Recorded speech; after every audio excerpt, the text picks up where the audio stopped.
Good evening. It is Wednesday, June 11th, 2025. This is the Monroe Township Board of Education monthly meeting. Can everybody please stand for the Pledge of Allegiance?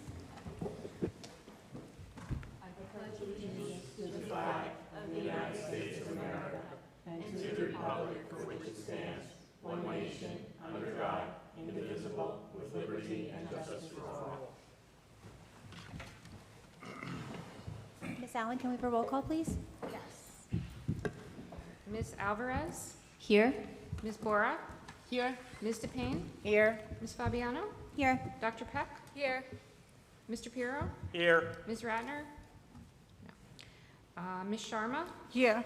Mr. Tufano? Here. Mr. Zeichner? Yes. We have a quorum.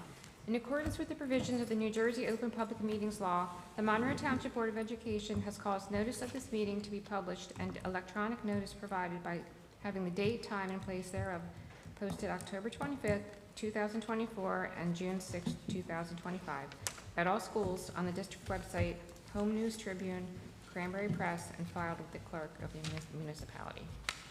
Thank you. The next item on our agenda is our closed session resolution. Whereas the Senator Byron M. Bear Open Public Meetings Act, NJSA 10:4-6, provides that the Monroe Township Board of Education may hold an executive session from which the public is excluded to discuss matters that are confidential or are one of the 9 subject matters listed in Section 12B of the Act. And whereas that the board hereby declares that its discussion of the following subjects will be made public at a time when the public's interest in disclosure is greater than any privacy or governmental interest being protected from disclosure. Now therefore be it resolved by the Monroe Township Board of Education that the board shall go into executive session to discuss the following items. Additional items may be determined and announced as needed. Pending or anticipated litigation matters covered by the attorney-client privilege, matters involving employees and their terms of their employment and contract, HIB investigation involving students, superintendent's evaluation, Donaldson hearing, and settlement agreements involving students. Numbers are referenced on the agenda. Be it further resolved that said discussion may be disclosed to the public when reasons for discussing and acting upon it in closed session no longer exist. Action may be taken on any of the items stated above. Can I have a motion to go? Oh. Motion. Second. All those in favor? Aye. Any objections? For the members of the public who are here, the board is going to be in executive session for approximately 45 minutes to an hour. No formal action will be taken in executive session. To the extent that any formal action is taken, it will be taken out here in public at the conclusion or after the conclusion of executive session. Thank you.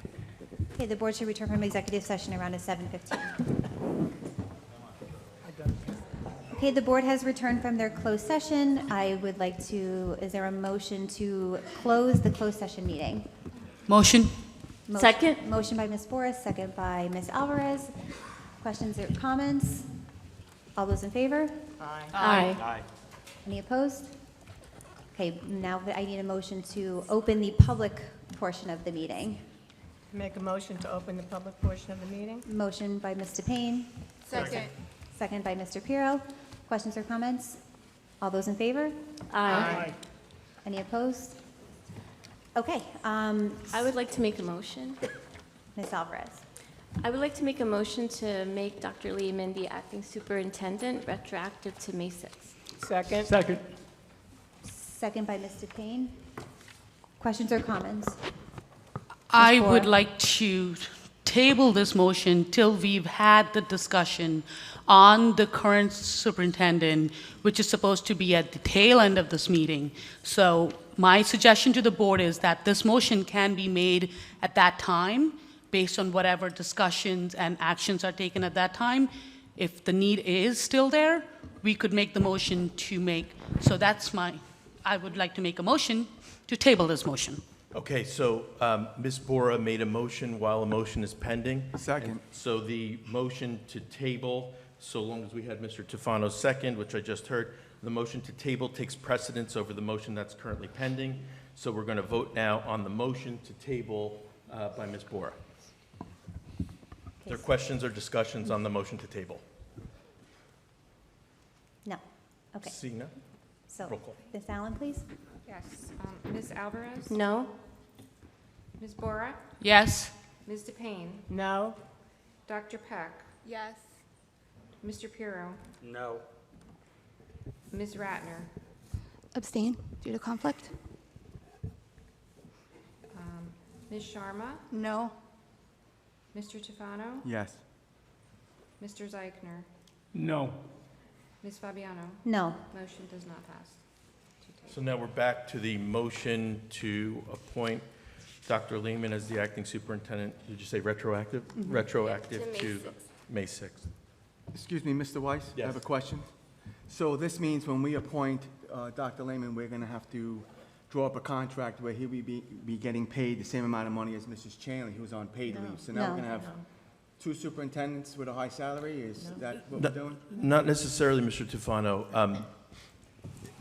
The issue is that the board has a policy that says that when a superintendent is incapacitated, that an acting superintendent should be appointed. In that policy, the policy defines incapacity as it includes a superintendent who's on suspension. And so there's a school of thought that says that an acting superintendent should be appointed. However, kind of the contra to that is that in the assistant superintendent's job description, it has a line item that says that the assistant superintendent is to perform the role and function of the superintendent in the absence of the superintendent. So it's my legal opinion that this motion is not legally necessary because the assistant superintendent job description contains that line item. Nevertheless, if we were to consider this as a belt and suspenders move, the board certainly can vote to appoint Dr. Lehman as acting. It would be a formality only because it's my opinion that he already serves in that capacity by virtue of his job description. I have another question for Mr. Weiss, Yes. Madam President. Given my initial hesitation to put this motion at the end of the night, so now if something changes with the situation with Dr. Chanley, we've appointed Dr. Lehman as the acting at the end of this motion, how does that, does it automatically, revert at whatever time Dr. Chanley is back? Yeah, yes. The short answer to your question is yes, because there would be No affirmative action of the board needed for that? I would suggest that the board formally, the board would formally reinstate the superintendent, and so by virtue of that, I would say that the acting superintendent title is extinguished. But again, if the board wanted to be doubly sure that there's no issue, when the board reinstates Dr. Chanley, it could at the same time end Dr. Lehman's acting status, acting superintendent status. Thank you. You're welcome, thank you. Any other questions or comments? Okay, can we have a roll call, please? Yes. Ms. Alvarez? Yes. Ms. Bora? Yes. Ms. DePayne? Yes. Dr. Peck? Yes. Mr. Pirro? Yes. Ms. Ratner? Abstain due to conflict. Ms. Sharma? Yes. Mr. Tufano? No. Mr. Zeichner? Yes. Ms. Fabiano? Yes. Motion passes. Thank you. The next item on our agenda is the approval of our board minutes. The first minutes for approval are our Public Board of Education meeting minutes from May 5th, 2025. Is there a motion? Motion? Second. Motion by Ms. Alvarez, second by Mr. Pirro. Questions or comments about the minutes? All those in favor? Aye. Any opposed, abstentions? Okay, the next minutes for approval are the closed session meeting minutes from May 5th, 2025. Motion. Second. Motion by Ms. Alvarez, second by Ms. Bora. Any questions or comments on the closed session minutes? Okay, all those in favor? Aye. Any abstentions or recusals? Just abstention on the portion where conflict exists. Okay, the next item on our agenda is our student board members report. And before we get started, I do want to recognize that Say Hodge, this is your last meeting with us as our student board member. So I do have a plaque here for you that I'm just going to read what it says. Whereas Sehaj Chada has served with distinction on the Monroe Township Board of Education, and whereas through her leadership, the Monroe Township Board of Education has gained fresh insights into looks like cut off, into student priorities and what is on the mind of young people in the community. And whereas she has further contributed to the community by serving as a valuable spokesperson sharing the student perspective at board meetings. And whereas Sehaj's exemplary commitment to fellow students and the school district has promoted her clear communication between the board, district administration, and the student body. And whereas Sehaj has maintained a professional decorum at board meetings, showed respect to the board members, and strives to learn the proper etiquette of serving on the school board. And whereas she has demonstrated a commitment to advancing the education of all students without neglecting her own responsibility to strive for success in the classroom. Now therefore be it resolved that the Monroe Township Board of Education recognizes Sehaj's dedication and commitment to advancing educational opportunity and open communication between the board, district administrators, and the student body. And further be it resolved that the members of the Monroe Township Board of Education extend their sincere appreciation to Sehaj for her dedicated service to the Monroe Township Board of Education. And be it further resolved that the members of the Monroe Township Board of Education extend their best wishes to Sehaj in all of her future endeavors.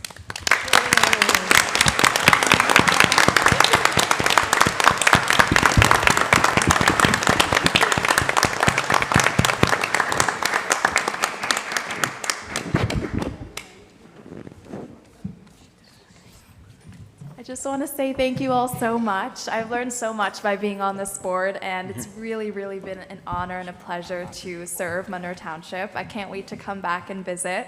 And I know Siona and the future Junior Board of Ed representative are going to be so amazing as well. So thank you for giving me this opportunity and for treating me with such kindness and respect along the way.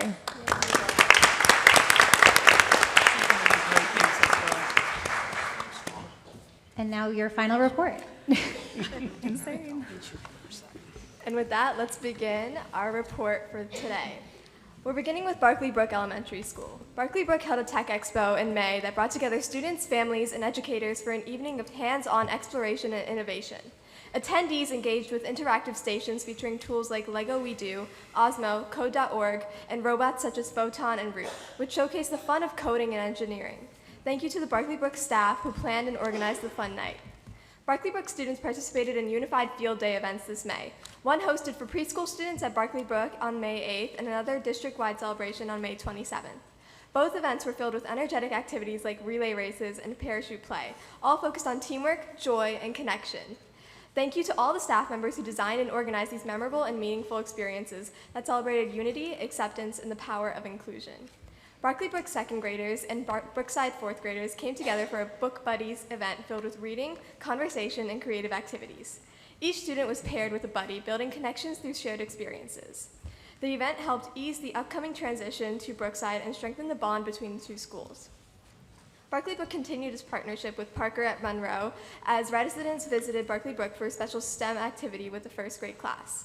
Together, students and residents explored the Osmo Monster, an interactive learning game that combines hands-on drawing with digital animation. Using an iPad and Osmo's reflective technology, their drawing came to life on the screen, creating a magical experience that encouraged creativity, storytelling, and meaningful intergenerational connections.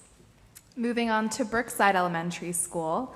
The third and fourth graders had great experiences at their field trips. The third grade attended the Six Flags Safari in Jackson Township, and the fourth grade visited Cornelius Little House and Old Town Village in Piscataway. The band and chorus students did an incredible job performing at the spring concert recently. The concert took place on June 2nd at the middle school.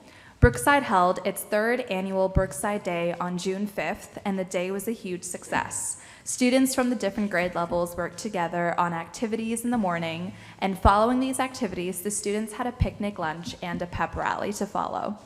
Brookside held its annual field day on June 6th, and the students had such a fun time. It was great to see them actively participate in all of the outdoor games. And lastly, Brookside's moving up ceremony will take place on Wednesday, June 18th. Congratulations to all of Brookside's fifth graders. And now let's move on to Mill Lake Elementary School. Mill Lake proudly participated in 2 unforgettable district-wide unified events, uniting students from pre-K to grade 12 in the spirit of inclusion and celebration. They thank the school district unified coordinators for making this possible. Their field days were filled with fun and teamwork. The school thanks Mrs. Lombard, Mrs. Nagel, and the amazing parent volunteers for making them a success. They also celebrated the incredible third graders and all of their amazing students during this month's SEL Assembly. 2 outstanding student presentations were featured. One came from the Stand Up, Stand-In group founded by 8-year-old Mallory Stankiewicz with compassion and courage well beyond her years. Mallory launched this powerful initiative to promote inclusion, kindness, and standing up to bullying. Mrs. Liang also had a fantastic recorder concert that showcased what's possible through hard work and dedication. A special shout out to the fabulous Falcon, Layla, who reached the highest level of achievement. This month also showcased the generosity of Mill Lake. Thanks to Mrs. Walter and Ms. Paparandri, they raised funds and awareness for leukemia and blood disorders, in an effort rooted in heart and human community spirit. Throughout the year, Mill Lake Student Council focused on 2 guiding themes: inclusivity and kindness. Open to all third graders, the council provided opportunities for leadership, connection, and service through monthly meetings and school-wide initiatives. Highlights included supporting childhood and breast cancer awareness months, creating a cereal box maze that led to the donation of hundreds of cereal boxes to local food pantries, and making heartfelt cards for senior citizens. The council also energized the school with Spirit Weeks, brightening the grounds by planting flowers in the Mill Lake Garden and showing important summer sun safety tips. Thank you to the advisors, Mrs. Lane, Mrs. Susan, and Mrs. Papandrea. There is still so much to share, but the school also wants to take a moment to thank and recognize the heartbeat of Mill Lake, the exceptional staff. Their unwavering dedication, compassion, and selflessness shone through in everything they do. Every single team member is deeply valued and appreciated. Mill Lake would not be the same without them. Moving on to Woodland Elementary School, the Woodlands celebrated Staff Appreciation Week in May. Students shared handwritten thank you notes expressing gratitude for the hard work and dedication of their amazing staff.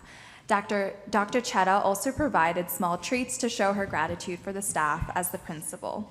Finally, the Woodland Mill Lake PTO made the week extra special with daily surprises and thoughtful treats that truly lifted spirits and brought smiles all around.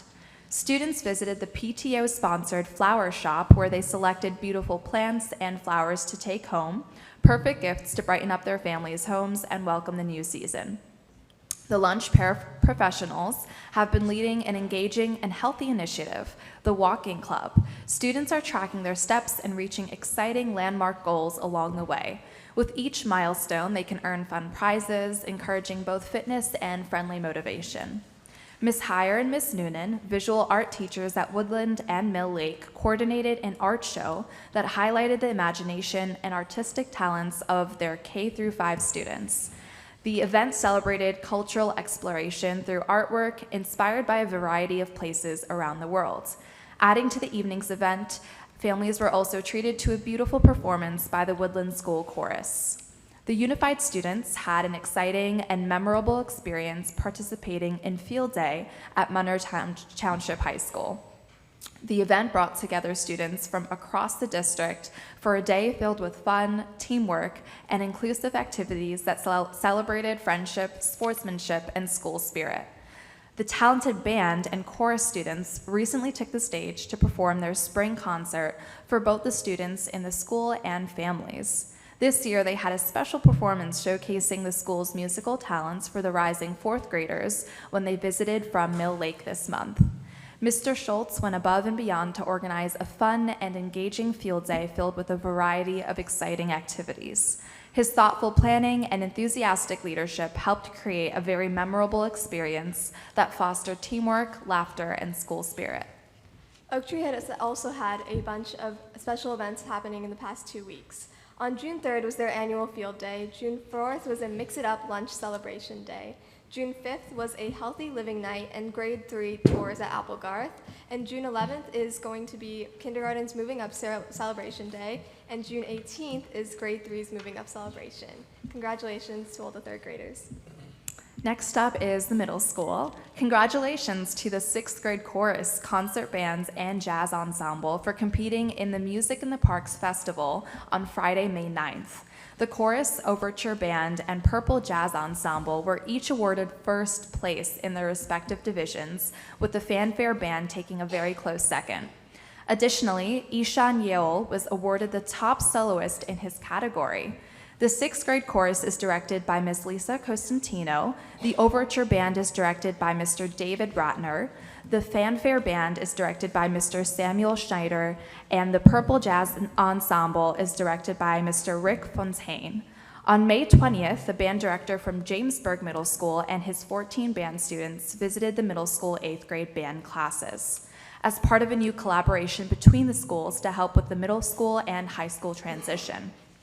They were invited to play a piece with the students at the middle school at Monroe for the May 28th spring band concert. This Friday, June 13th, the middle school will be hosting its annual 8th grade dance. This is always a great night and the students have a lot of fun. Tuesday, June 17th, the middle school will hold its 8th grade award ceremony, and this is always a proud event for the parents and students. Wednesday, June 18th, the middle school will hold its 8th grade graduation, the culmination of 3 years of hard work by the students. Information for all 8th grade events has gone home to the 8th grade families. The middle school music department participated in their annual Dorney Park trip and competition, and the kids had an amazing day. They achieved the following recognition. For band, 7th grade band earned 3rd place and an excellent rating, and the 8th grade band earned a 1st place and superior rating. So nice.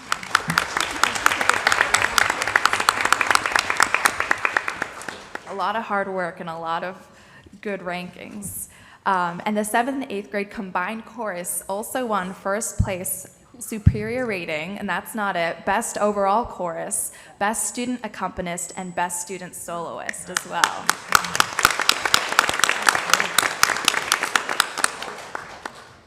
And last but not least, we're moving on to the high school now. Spring sports has come to a close, which means that finals week is about to begin at Monroe Township High School. Good luck to all of the high schoolers on their exams. Next week, on June 20th, Monroe Township High School is celebrating the outgoing class of 2025. Congratulations to all of the high school seniors on their 12-year endeavor through education. We are wishing you the best to come. I'd like to especially recognize my fellow student representative, Sahej Chadha, for all of her hard work as a student representative for a district of over 2,000 students. I, as well as many others, are looking forward to seeing this next chapter in your life. Thank you, Sierra.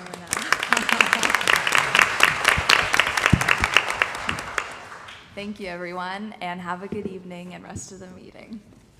Thank you very much, both of you, and I hope you guys have a wonderful summer and best of luck in college next year. We'll miss you. Thank you. Okay, the next item on our agenda is our presentations. Our first one is our retiree recognition. Sure. And before we transition there, I just wanted to say something to Sahej. Thanks on behalf of Dr. Chanley and myself. I know you've committed time here in the evenings, but you also are a member of our Student Liaison Committee amongst all of your other engagements. And truly thank you for your contributions to the entire school community. So thank you. Thank you so much. That means a lot. It's been an honor. So we do have two presentations tonight. The first one is recognizing our retirees, and it will be immediately followed by our second presentation of the spring, recognizing some of our students. So if you'd like to join us up front.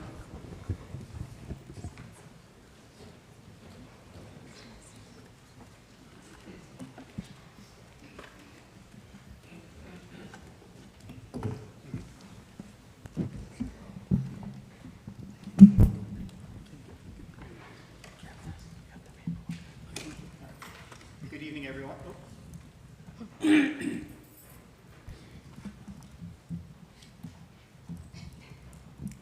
All right. Good evening, everyone. Thank you, Dr. Lehman, Mrs. Fabiana. And thank you for joining us, everyone, and coming out. This keeps dying on me. Do you want that?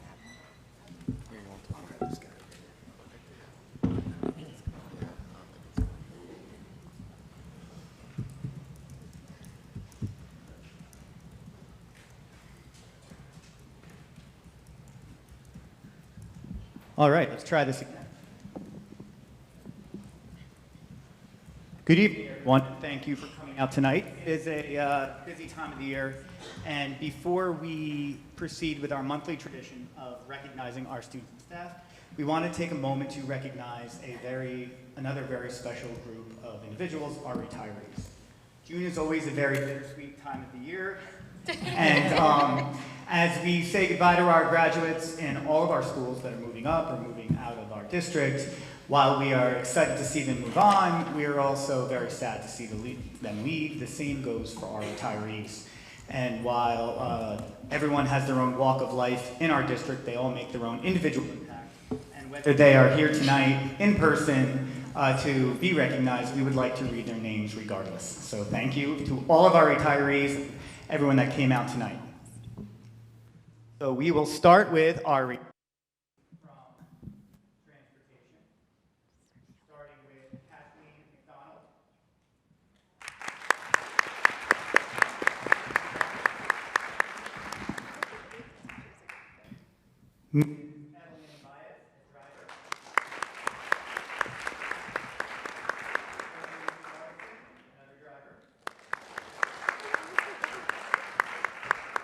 Regina Marca, driver. Martin Poco, another driver. And finally, from transportation retiring this year, Margaret Simone. Thank you to all of our drivers, maybe the hardest job in the district. Moving on to Brookside Elementary School, we have 2 retirees this year. Starting with our lead custodian at Brookside, Catherine McLaughlin. And longtime paraprofessional, Beverly Montesseri. And I think she's here. I saw her earlier tonight. There she is.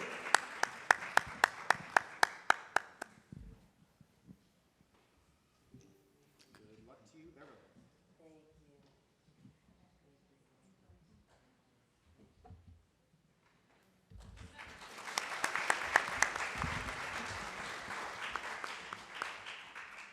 Moving on to Mill Lake Elementary School, first grade teacher, Sandra Cormie.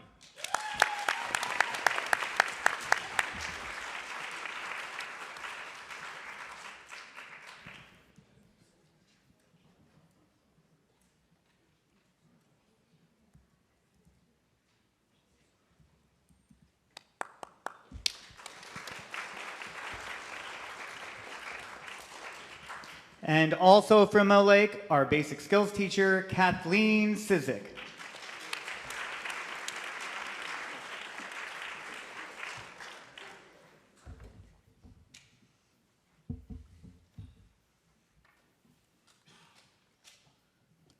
All right, on to Oak Tree. Second grade teacher, Terry Gross. And paraprofessional, Rosina Vento.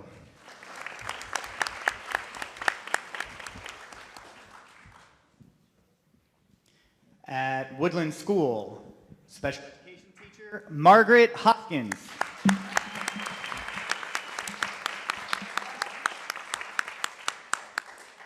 of course, fourth grade teacher, Melanie Reum.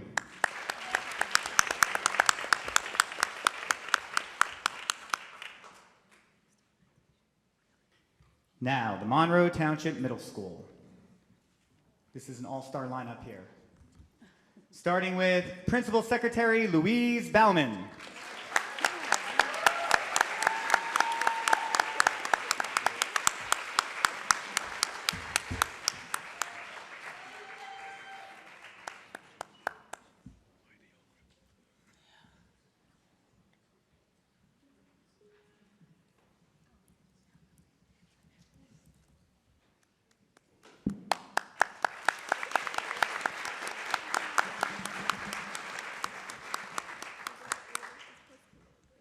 Security Officer Kathleen Hecker.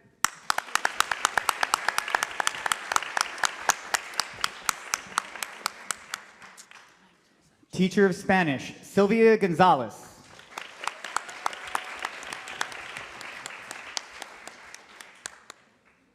School Counselor, Dana Oberheim.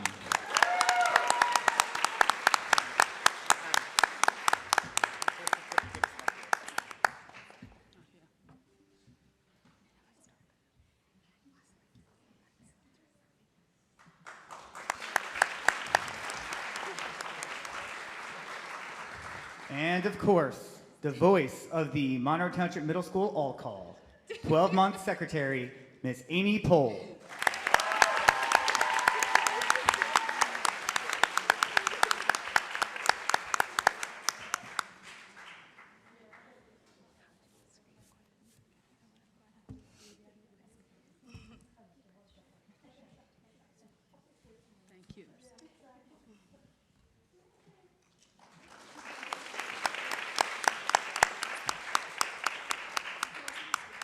Don't worry, Pat, I don't have a joke for you. Assistant Principal Pat Smith.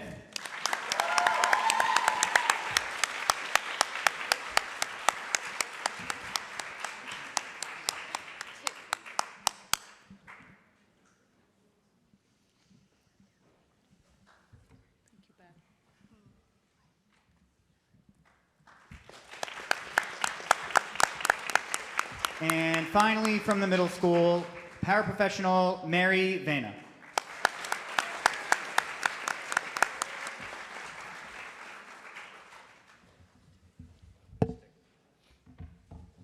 On to the Monroe Township High School, starting with longtime music director Marty Griffin.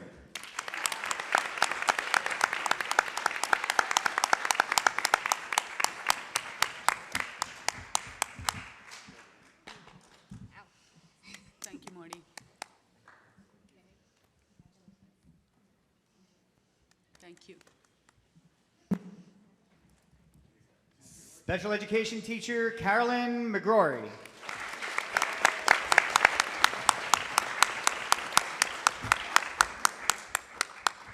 And finally, longtime Woodland security officer and current high school security officer, Mr. John Painter.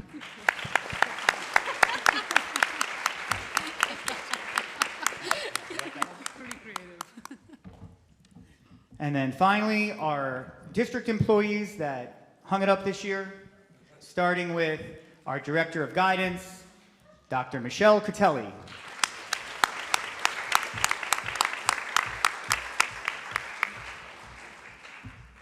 And finally, longtime Network Operations Manager, Industrial Arts teacher, and many other tasks within the district, Mr. Albert Pulcinelli.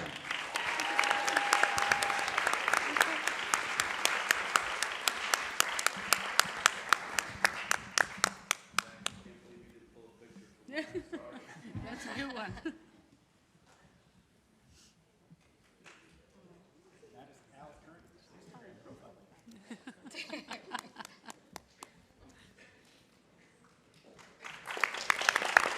Congratulations and best of luck to all of our retirees. Thank you. All right, we're going to get right into the next presentation. And I'm going to move right along here.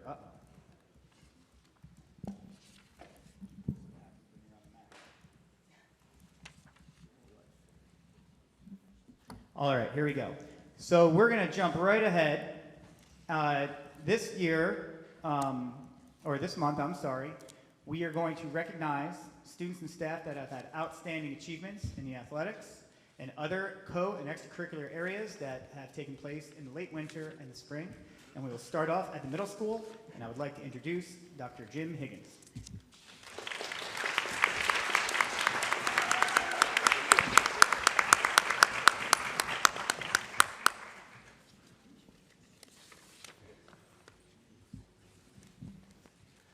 Good evening. It's always great to honor our retirees. Unfortunately, half my main office retired on me today. It's fine. I'm not holding it against you. Buy me chicken parm, we're good. And the other piece is, anytime we honor students, it's always a wonderful night. So we are going to get started. Just find the page.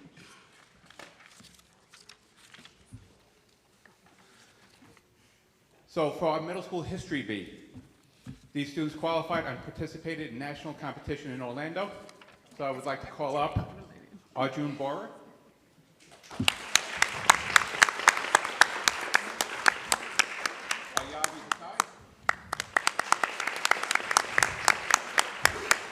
Faisal Jaber, Vihan Kavori, Camille Lopez, and Aiden O'Neill.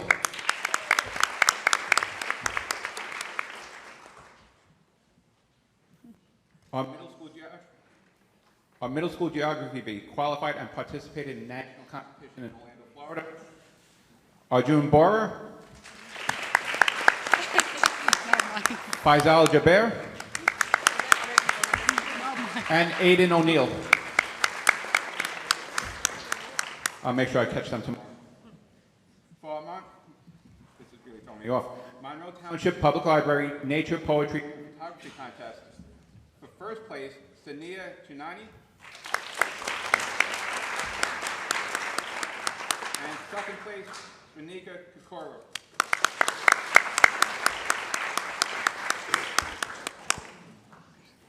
Middle school.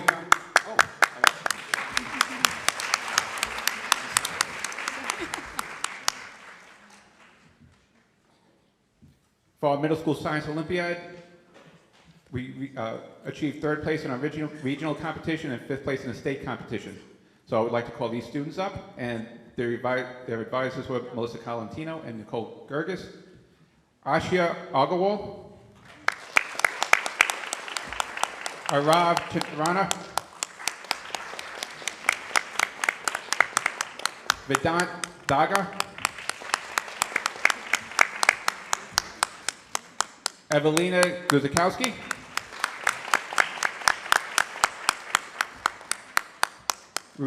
Ruthrisri Harsh Kumar,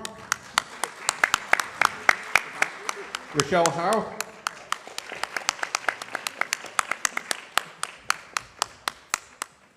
Sejarin Kankanala, Sanav Nandish,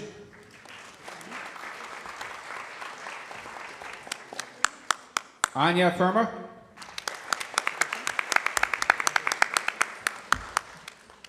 Anika Prasad,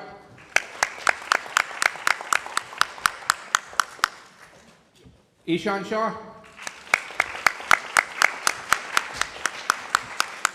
Adwat Singh,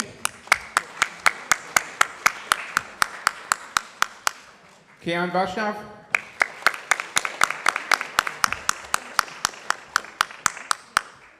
Akil Venkat,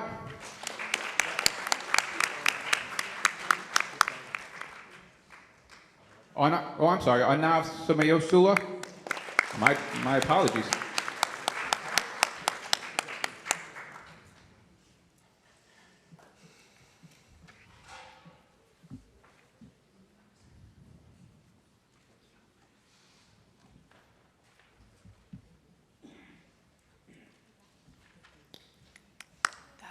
And last but not least, for Monroe Township Middle School, the Middle School Science Bee. This student qualified and participated in national competition in Orlando, Florida. Camille Lopez.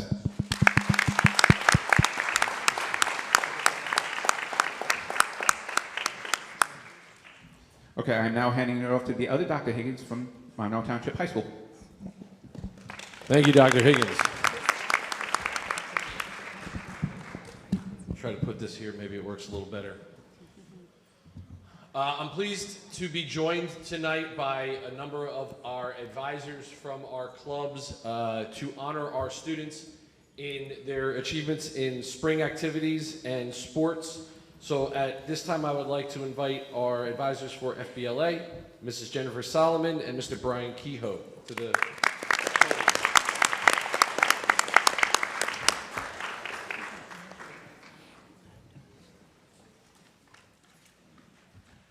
Hi, good evening, everyone. Future Business Leaders of America is a nationally recognized organization where students can pursue their interests in business, philanthropy, and community outreach. Tonight, we're here to celebrate some exceptional individuals who placed at our state leadership conference. These are some of the best FBLA members in the state of New Jersey. Placing second in Battle of the Chapters, Nandini Kannan, Vasavi Kavura, and Vikram Raghunath.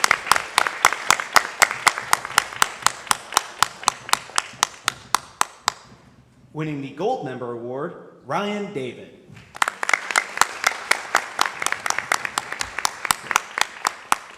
Second place in Who's Who in FBLA, Dewani Banu. Our Gold Officer Award, Nandini Kannan.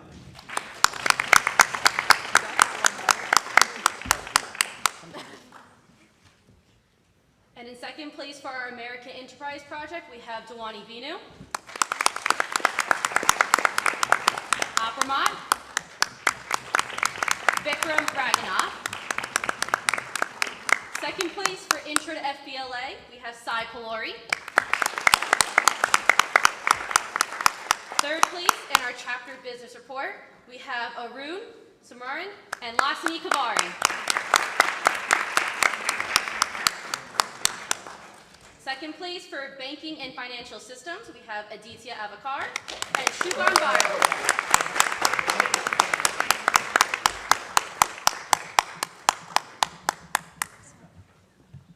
Third place in marketing, we have Arjun Badura, Pranav Puranik, and Chris Shah. Third place in public policy and advocacy, Dewani Banu. In introduction to event planning, we have Dotan Abarij, Abhinav Rajesh, and Ryan David. And third place in business communication, Chloe Surati.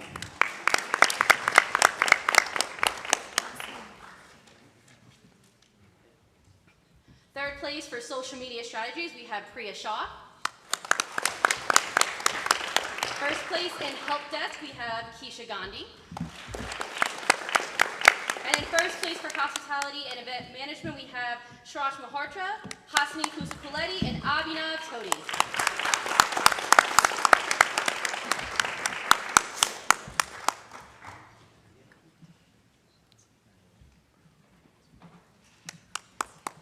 And for our NJ Education Programming Committee, we have Vikram Raghunath to recognize. As well as we have NJ Education Program Committee, as well as elected as the new Central Region Vice President for NJ FBLA, Lasini Kavari.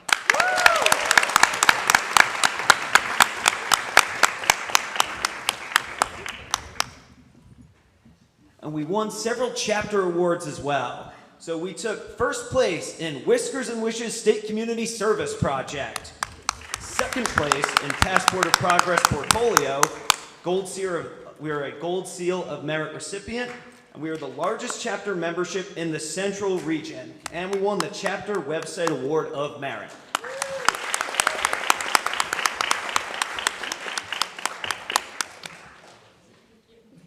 I do want to take a moment to recognize Jen and Brian. They do an excellent job. FBLA is one of our largest and most successful clubs at MTHS, and they do a great job. So thank you to Jen and Brian. At this time, I would like to call up our one of our key club advisors, Ms. Giovanna Quindez.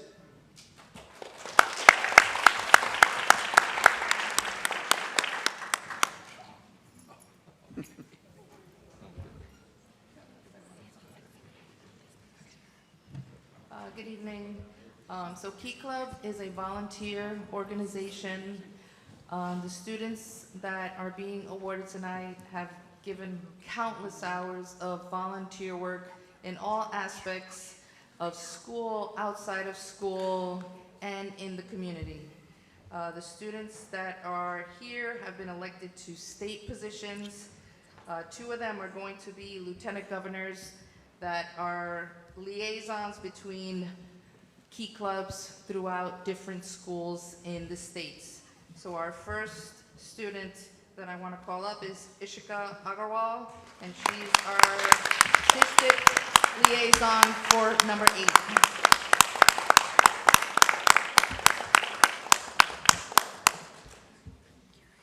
And our second student I want to call up is Divya Das. She is our Lieutenant Governor for District 1.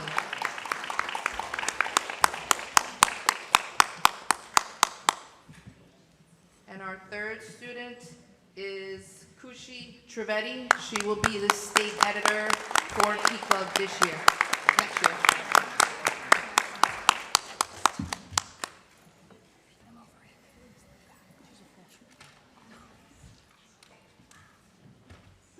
Ms. Quindez is also the advisor for our Technology Student Association, who is recognizing a number of students tonight. So on our May 3rd competition, we took third place in engineering design. I want to call up Sarvesh Anand, Ashmita Botticherla, Akshara Karthik, Samita Matapali, Anusha Prakash, and Ria Raghgopal.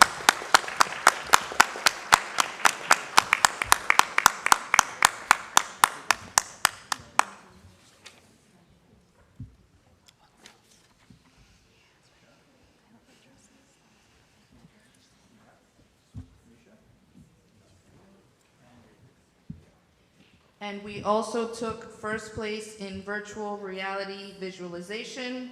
I want to call up Sean DeMello, Anurag Kola, and Safwan Stein.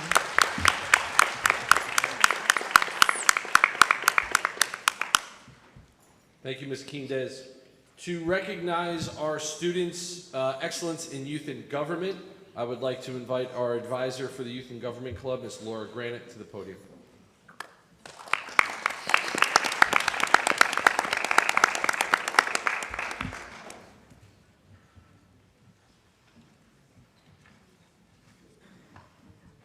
Youth and Government is a student-run government for the state. They have one in each of the states throughout the country.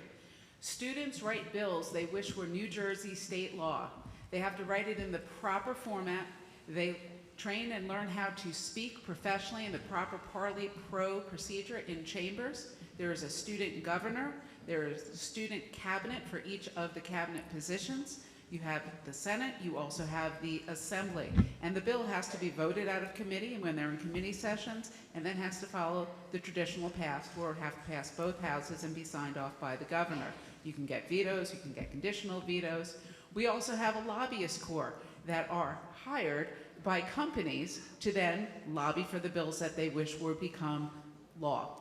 We have a court system, and they write legal briefs and they debate cases that have gone to the New Jersey Supreme Court.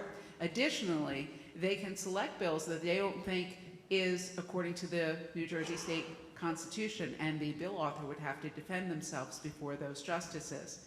We also have a crisis co-op committee where we know that things come up at any given time. They're given problems and they have to work with that as well. We have the press, where they do report both in print and in other media with the activities throughout that. It's a quite intensive program.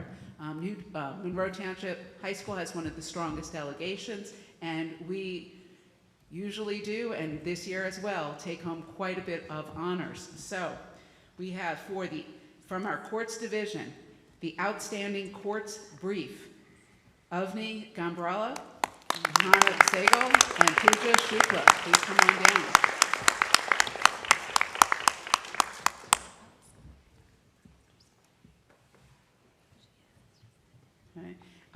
We have for the successful legislation that passed, Clara Kortenang, Sandhi Mehta, Sahiti Pikaru, and Ashley Sharma.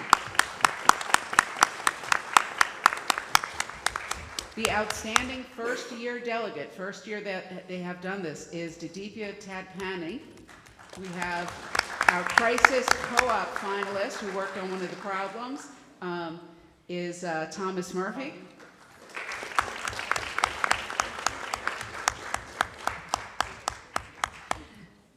They have a program that they run during the year where the top people in the program from each state is selected to what is called the Council on National Affairs.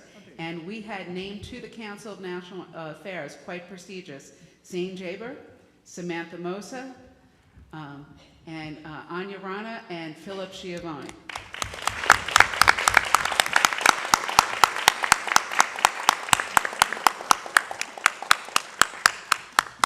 We had several people who were officers at the state level program. The Alice Paul Assembly chairs for 2025 were Arian Mather and Samantha Mosa.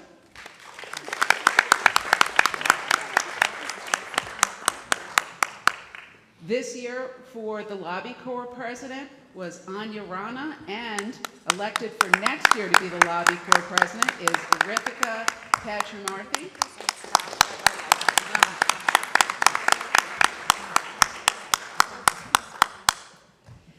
Monroe Township High School had the governor for the state, Zane Jaber. Woo! Governor.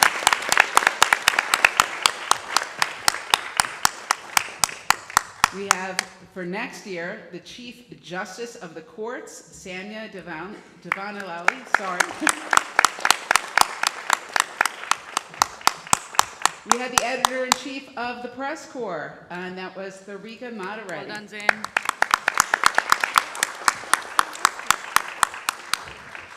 And the delegation as a whole was awarded Outstanding Delegation.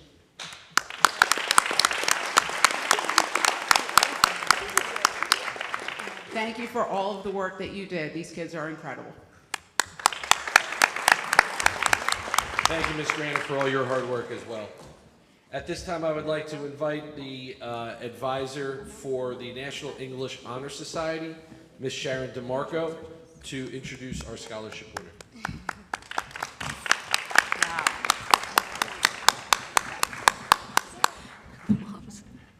Good evening, everyone. It's a pleasure to be here tonight as the advisor of the National English Honor Society. NEHS, as it is known, is sponsored by Sigma Tau Delta, and it recognizes students who demonstrate not only excellence in English, but also in leadership, service, and character. As part of its mission, NEHS offers members a national scholarship opportunity. It's an essay contest based on a chosen novel. This year's novel was Clara and the Sun by Katsuo Ishiguro. It's a powerful and haunting tale of a future shaped by technology. In a world increasingly reluctant to obey their robotic companions and obsessed with genetic enhancement, this novel really questions whether machines can replace humans. Throughout the fall, NEHS members read and discussed this novel deeply. By January, all of our members submitted a carefully crafted literary analysis essay, along with a personal video reflecting on how literature and their experiences in NEHS have influenced their growth as students and also as individuals. A national panel of educators reviews these essays from hundreds of submissions across the whole country. They looked for compelling literary interpretation, quality writing, original insight, personal reflection, and they only selected the very best examples of these skills, and those who are also planning to go to a four-year university. So on behalf of MTHS, I'm so proud to recognize Param Getia, a member of the class of 2025.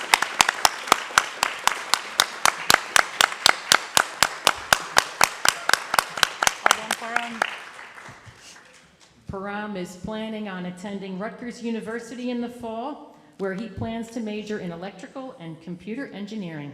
Congratulations, Param.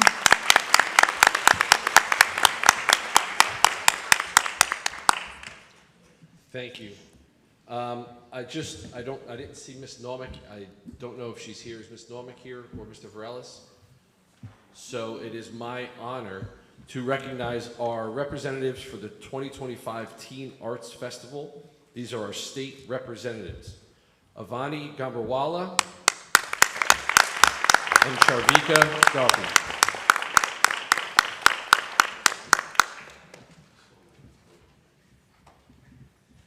Thank you to all of our students and all of our advisors. It is my pleasure to hand the mic over to our athletic director, Mr. Barantika. Good evening, everyone. It is my pleasure to acknowledge our student athletes who did a fantastic job this year. The spring was equally as successful as our fall and winter. This year, we actually had our last athlete competed today, which is awesome. So there are some schools that were done maybe 2.5 weeks ago. So we made it really far in states, both as teams, as individuals. We're very proud. Let's give them a big round of applause for that.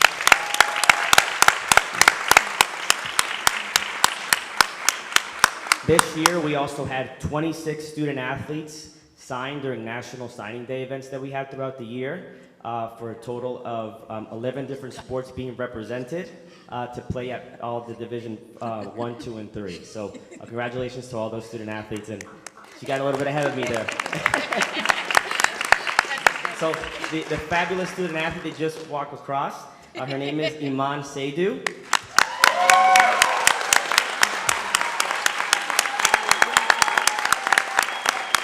And she is one of our spring track athletes at the middle school. She was our GMC champion, first place in discus this year.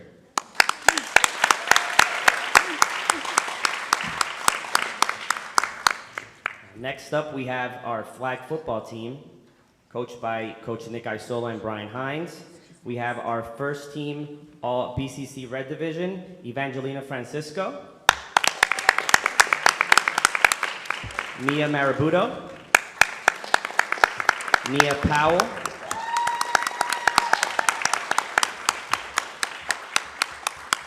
and Isabella Stigman. We also had one student athlete, second team BCC Red Division, Jordan Sowers Barnett.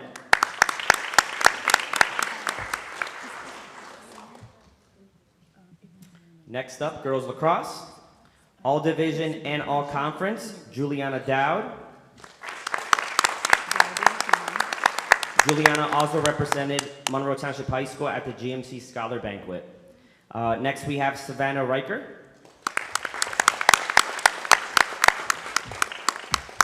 Raya Saloom.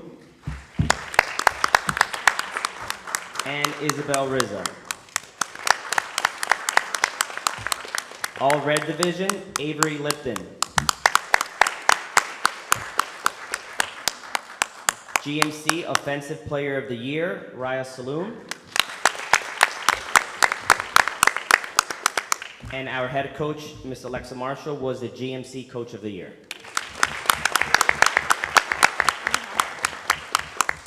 On to boys lacrosse. We had 3 players receive all red division, Jake Ivanchik, Julian Hughes, and Anthony Santangelo.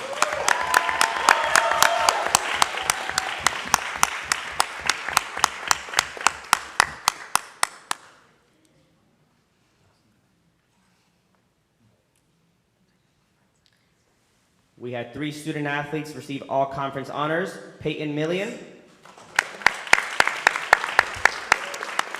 Joseph Santangelo,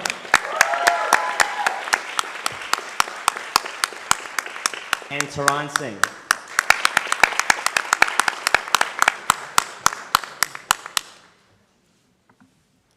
Boys volleyball, all division and all conference, Joel Abraham. He was also recognized at the GMC Scholar Athlete Banquet this year as well. All red division, Suvid Kolaru and Skrish Santash.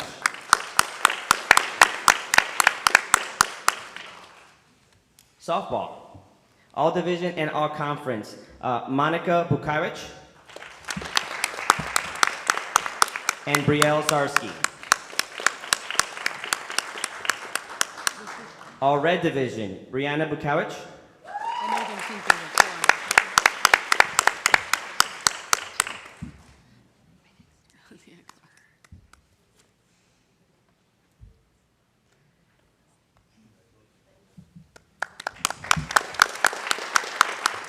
and our head coach, Miss Marissa Votman, GMC Red Division Coach of the Year.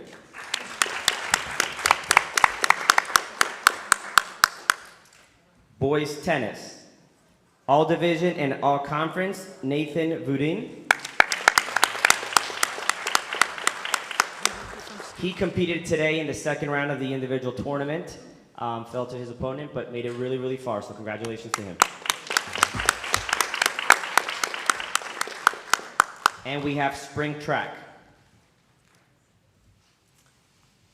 GMC champion, 1600 meter and 3200 meter. Central Jersey Group 4, 3200 meter sectional champion, and also competed and qualified for the Meet of Champions, Stephen Barbera.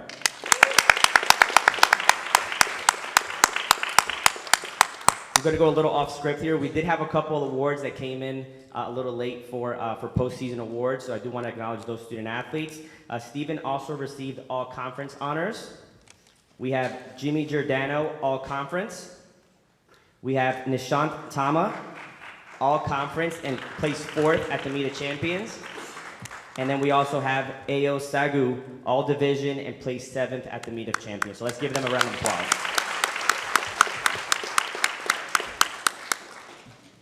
All right, and last but certainly not least, we have our golf program, all division and all conference, Krish Anand.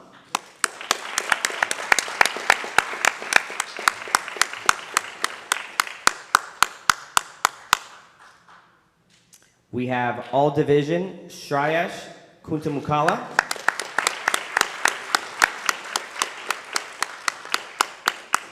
And all conference, Tristan Muniz.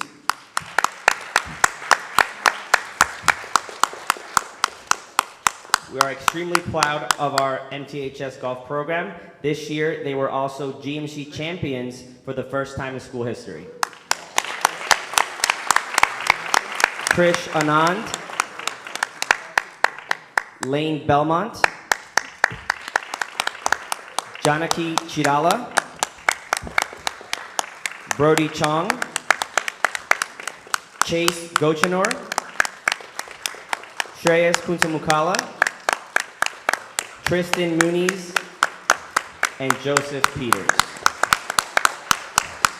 Again, congratulations to all of our sport programs this year. We're already preparing, getting ready for the fall, and we look forward to another great year next year. Thank you.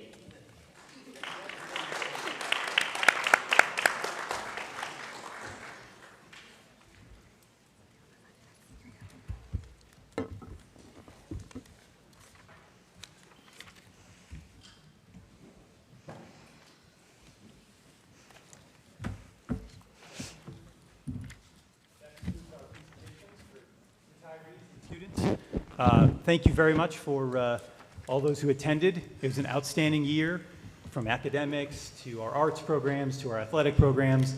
And this is an exciting time of year because we kind of bring it all together and we wrap things up. We have a bunch of events coming up the next couple weeks, which we're very excited about. But that's it for tonight. Thank you. Great, thank you very much. Congratulations to all of our award recipients this evening. The next item on our agenda is our committee reports. You can see on the agenda, it says the following committees recently met. Tuesday, June 3rd was Curriculum, Co-Curricular Athletics, and Pupil Personnel, Citizens Advisory Committee, Legislative Action and Community Engagement, and Policy Committee. And on Wednesday, June 4th was Personnel, Finance and Shared Services, Buildings, Ground, Transportation, and Security Committee. We did have a brief discussion last month about making it easier for board members to access all of the committee reports. All of the committee reports are listed on the board agenda as attachments for you. The videos are also live streamed. So is there anybody that just has anything that they would like to highlight quickly from their committee reports? Ms. Bora. I have one comment and then one request. The comment is on the LACE committee. I want to congratulate everybody on the committee for finally getting us a spot on Monroe News. It had been a wish list for a long time. A lot of you get this every quarter. There has been no news on our school district, quarter after quarter. 7,000 student school district is definitely part of Monroe News, and the LACE committee was able to collaborate with the editor, and I believe we made our first submission, and in the next Monroe News, we should see news. So I congratulate everybody on the committee for making that happen. The other comment that I have was on the policy committee discussion on the honoring the students' policies specific to the NHS criteria. There has been a lot of chatter on this, and so my request is if Dr. Lehman could repeat what he said in the committee meeting, which I did hear, but I'm sure a lot of people have not seen it. The guiding principle that the high school followed in coming up with their recommendation for the weighted average of 95 for the NHS qualification. Thank you. Sure. So Dr. Higgins met with his team, and they analyzed the current class as if it were to simulate through some of the kind of thoughtful and thought out criteria. And what they determined, and they heard the voices from the community about the importance of factoring in the weighted piece as part of a motivation for students to take some of those honors and AP level classes. So in consideration of that, they looked at 95 as the A. That is the 95 on a 100-point scale, that's our A. Anything lower than that is an A-, above that is a A+. So A is the benchmark. And then they set the criteria based off of using that as the weighted number and the weighted value. They did run the numbers for 93.75 and 92, I believe, was the other number they ran it for. I don't have the notes in front of me. I can pull them out as we go through the meeting. But he analyzed it, and it does reduce the number of students that are eligible to apply for NHS, but it also accomplishes the goal of raising the rigor, which was one of the goals and the focuses of doing this. And if I can repeat those numbers, there was 51% students qualifying at the current criteria in the current junior year class. If we were to make it 93 point something, it would be 36%, and then at the 95, 28% of the current class would qualify. Yep.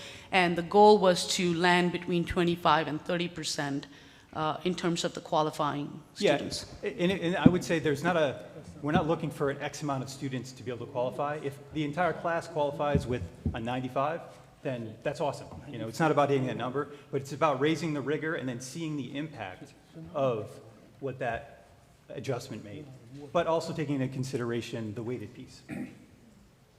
Ms. Ratner? So I was going to highlight Monroe News. I appreciate Ms. Bora bringing that up.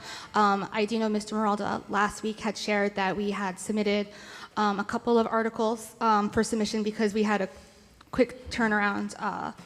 I believe one was regarding the award for the music community. The other one was for the golf team's accomplishments. There might have been a third one. I don't remember off the top of my head.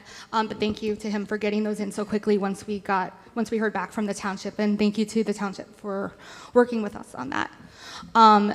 I also did just want to touch on Regulation 5440 from the Policy Committee. I had brought up some concerns at the meeting last week.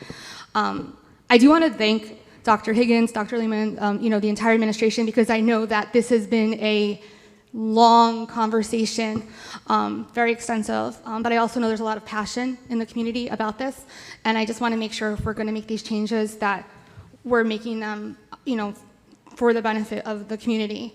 And so I know I had advocated strongly to continue utilizing the weighted GPA, so I do want to thank the administration for hearing that. My concern now sort of comes from that other side of it, to make sure that we aren't significantly reducing the ability for the students who maybe aren't taking a significant number of AP or honors classes, specifically perhaps some of those students who maybe are in more basic skills classes, whether they have IEP plans or things of that nature, because by raising this to a 95 now, we're essentially requiring those students to get, very high grades throughout their entire tenure in high school.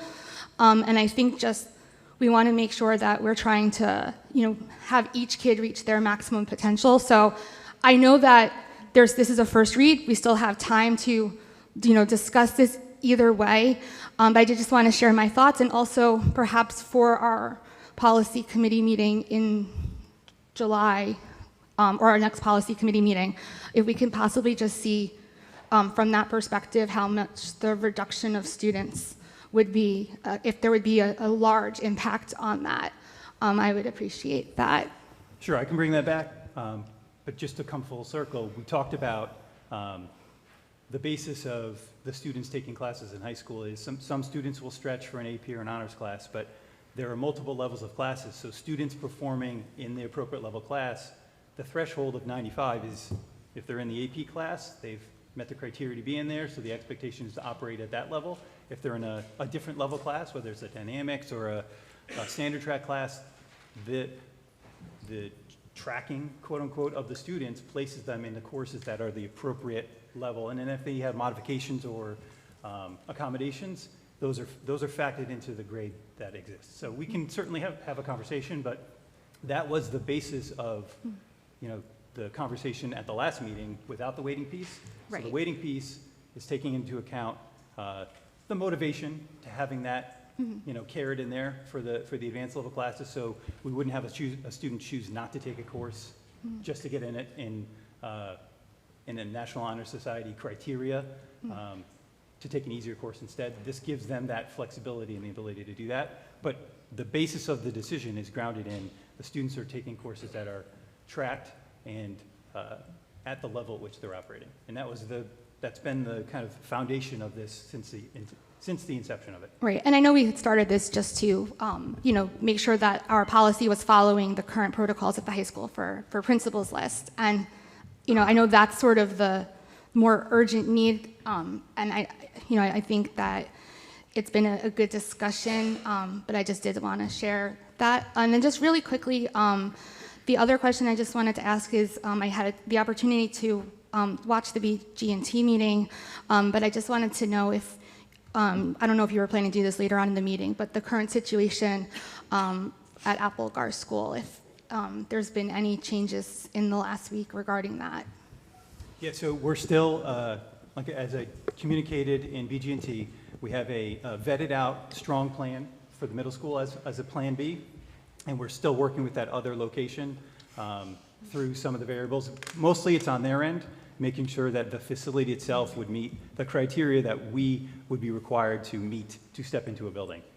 We will take action. The longer they take, the less likely we are to use them, specifically considering the middle school has evolved into a very strong option for us with all the variables vetted out. So the communication plan for the community, specifically those incoming 4th and 5th grade families and students, is to get notification out to them before the end of the school year with kind of a status and a heads up, and then we will communicate through the summer as things evolve. The ultimate goal is that this part arrives, and we are actively working on that, and that is not something that is an unlikely scenario. There's a very good chance that it will come, so this is all for naught, but we will be queued up and ready to roll if nothing changes. Okay. And then just if it does end up where these students need to attend the middle school, I know we had discussed the potential trailer removal. Is that still something that we would be doing, or would we be holding off on this until? So the trailers will remain in place until this is resolved. Okay. That is part of the solution for this. Okay. Yep. And then once everything is played out, then we can proceed with taking action as a board to then move forward with removing the trailers. All right, thank you. Any other comments or questions from the board on committee reports?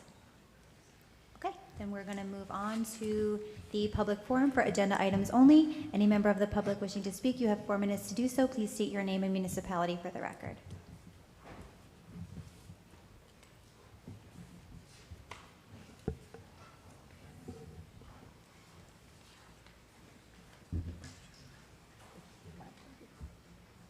Prakashpura, 33 Yena Drive.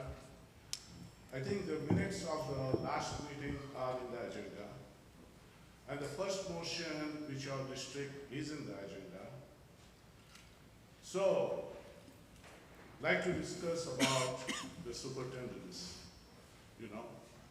So, the members of the Board of Education, respected members of the Board of Education, we the constituent of the district express our great concern and deep dissatisfaction regarding the recent actions taken by the BIS board, including the administrative leave of district superintendent without public explanation or due transparency in the last board meeting.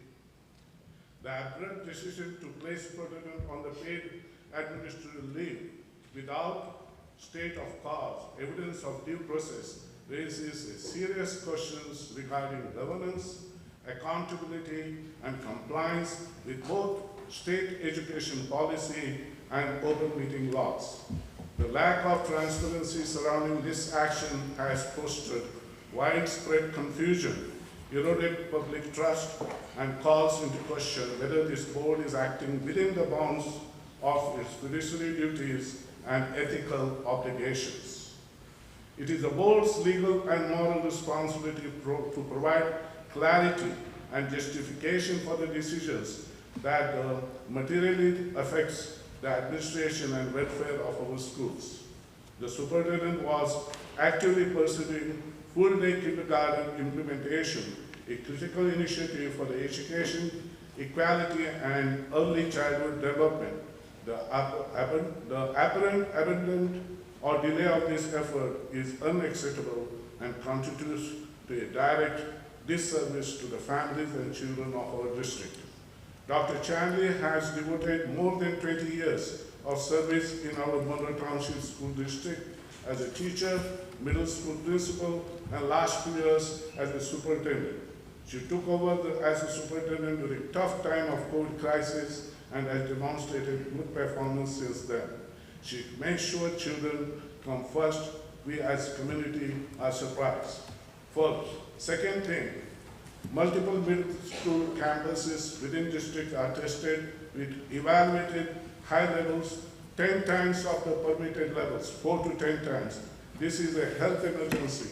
The presence of lead concentration, let alone high level, poses documented irreversible threat to the conjunctive and physical development of children. We need from the BO a report on medical impact to middle school students. National Committee, Honor Society, the acceptance level is 85. I understand that you all are raising the bar from 90 to 95. Why such a high bar at national level?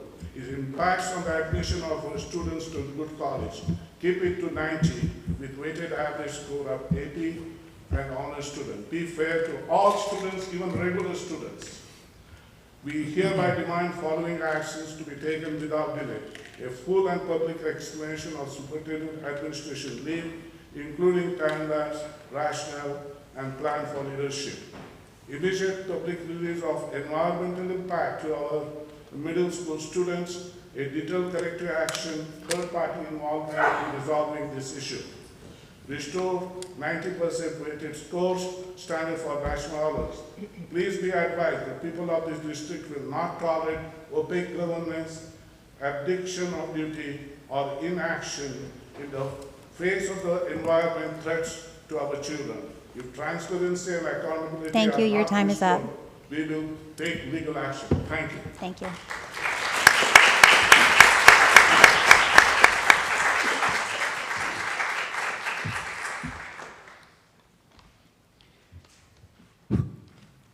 Respected DOE members and fellow Monroe citizens, my name is Ketul Parikh.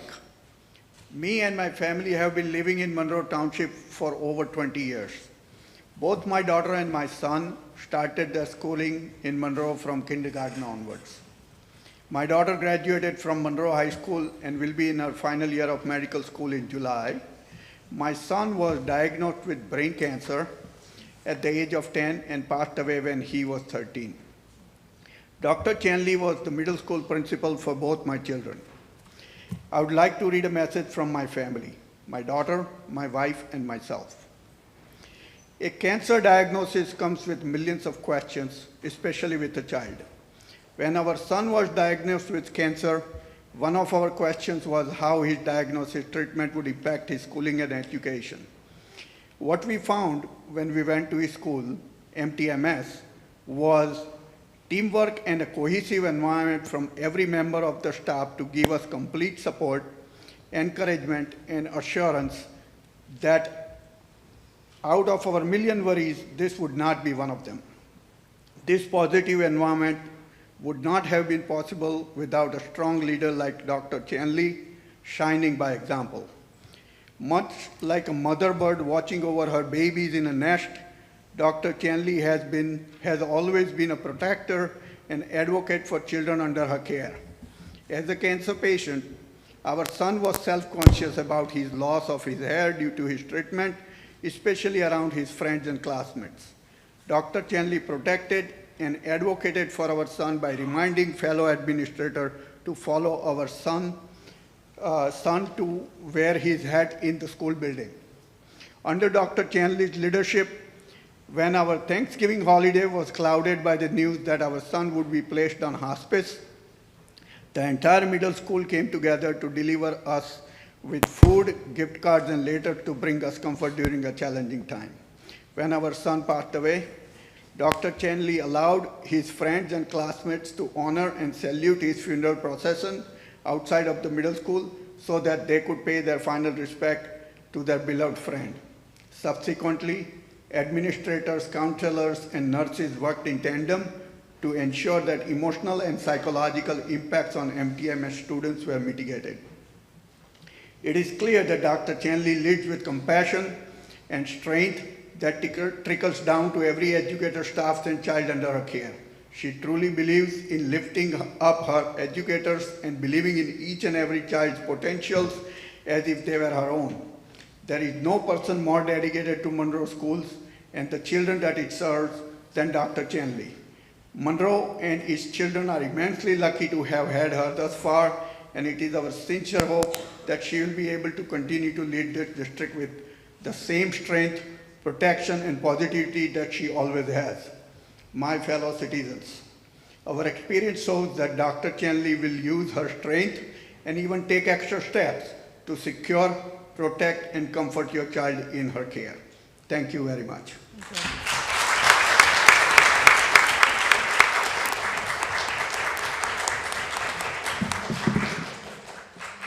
Michelle Scott. I think you all know who I am. I'm a member of the Jamesburg Board of Education, and I'm also a resident of Jamesburg, and I'm speaking to you tonight as a resident of Jamesburg. I'm elated to see the working relationship that's been going on between our superintendent in Jamesburg, Dr. Gina Villani, and Dr. Cherry Chanley, and their staff that's included our 8th grade students in many of the events for them to meet and get to know one another prior to entering the high school and becoming fellow Falcons. This helping their transition to the high school become more fluid. I cannot recall any of our prior superintendents of either district collaborating on the scale for the best of our students. Just this month, our students joined the middle school students for their spring concert, and I was extremely happy to hear this. From my knowledge, Dr. Chanley has always put the students and the staff first, and I would like to see her continue to do so. And I ask that you reconsider the motion that was made last month to suspend her and reinstate her immediately. I'd also like to comment on this average of 95, why does Monroe think that they're any better? I myself I'm a National Honor Society member that was inducted my junior year of high school, and why does Monroe think that they have to have now a 95 average and 90 isn't acceptable? I hope that you think about that and consider that and how that's going to affect the students. Thank you.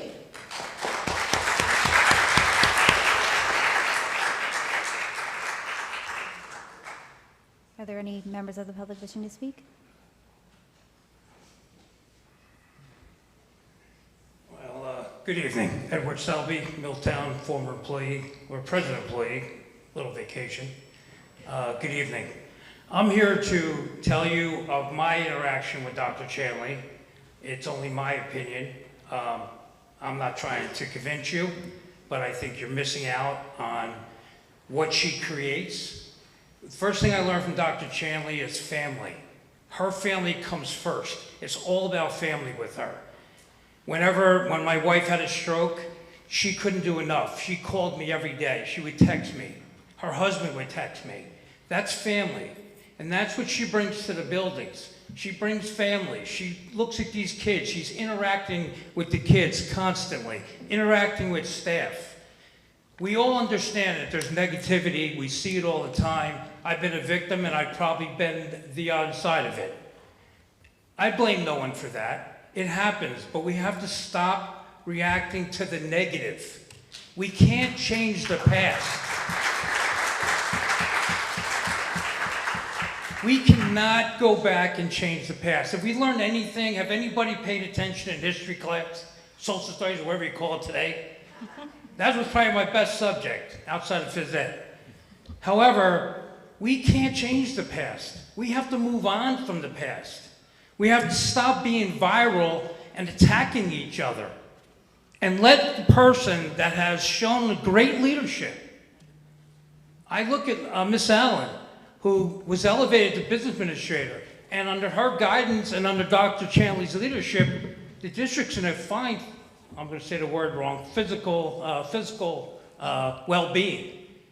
That's leadership. That's recognizing talents and not micromanaging. Dr. Chanley doesn't micromanage. She allows you to do your job and elevate it to where you need it to be. I can't convince you to do anything. I can just express to you what I learned from Dr. Chanley, and that's allow your people to do their jobs. Do not micromanage. Do not miss out on the talents of Dr. Chanley and how she interacts with these children, how she dresses for Halloween. I've worked through some good superintendents, as Ms. Fabiano can attest to. Probably one of the best I've ever seen. Until I met Dr. Chanley. She's gaining there. But anyway, give her a chance. Go back, think about what you're doing. You're doing it to the district. Do not try to live in the past. Move forward. I don't know what happened before I got here. I just know what happened while I was here. The only thing I can say is, thank you, Dr. Chanley, for bringing me Monroe. And to you, good luck.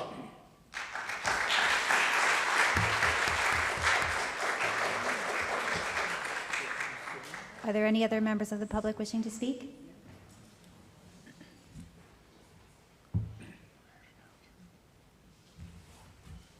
Good evening, Betty Savarito, Monroe Township. I am the leader of CPAG, which is the Special Education Parent Advisory Group, which is a state mandated group.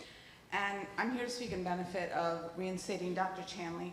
I've long advocated for over a decade for our special education programs and students. Currently, a fifth of our students fall under special education. Over 65% of our state funding is special education, and over 84% of our federal funding is special education. So it's an important part of this district. We've advocated for a long time because we couldn't get anything done because of the lack of consistency. You are all very well aware of how we've had superintendents in and out. Working with Dr. Chanley and her team, under her leadership, we have finally seen improvements that we have advocated for a decade, and that were very needed in special education for our students, for our staff, and for our community. Since Dr. Chanley stepped into the role, the following has been accomplished, and I say accomplished because they are very good things that are happening for our students. We've seen improvement to our special education reading programs. There were no reading programs for special education students until now. Opening of self-contained programs at all of our schools so that our students do not have to be bused from one end of town to the other, and they can attend their home schools alongside their siblings and their peers. Support of additional registered behavior technicians in self-contained special program classrooms. That is super important so that we're also supporting our teachers. The support of better teacher and para trainings for special education. That was lacking in this district. Bringing on the second supervisor of special education, which in our district this size was more than needed. The integration of our summer enrichment into our extended school year. Creation of a special education chain of command, which was also lacking in this district. The opening of a sensory room at the middle school to help support some of our students. The creation of self-contained programs allowing students the opportunity in the high school building that offers vocational and pre-vocational experiences and an environment designed to help them succeed in the future. That was lacking for a lot of our students. Complete inclusion in programs across all schools with push-in for all students so that they're allowed to be educated alongside their peers, and proper training of teachers so that they're able to properly modify these lessons and to really integrate these students into the general education classrooms. These are just some examples, and they're minors, but what's important here are that there are areas that we've been asking for improvement for over a decade that hadn't happened until now. By this, we are enabling special education students to have equity and granting them the same opportunities as their general education peers. A disruption to this work and consistency and the momentum would be detrimental to our programs and life-altering for a lot of our students. I don't think you guys recognize that enough. We are only able to achieve these long advocated changes thanks to the consistency that Dr. Chanley spread across the staff. We have been working with her and with special education supervisors to improve our programs. We are urging you to please consider in your vote and also into reinstating her, because it's really important that this continuum so that our educational programs for special education are helpful for our students.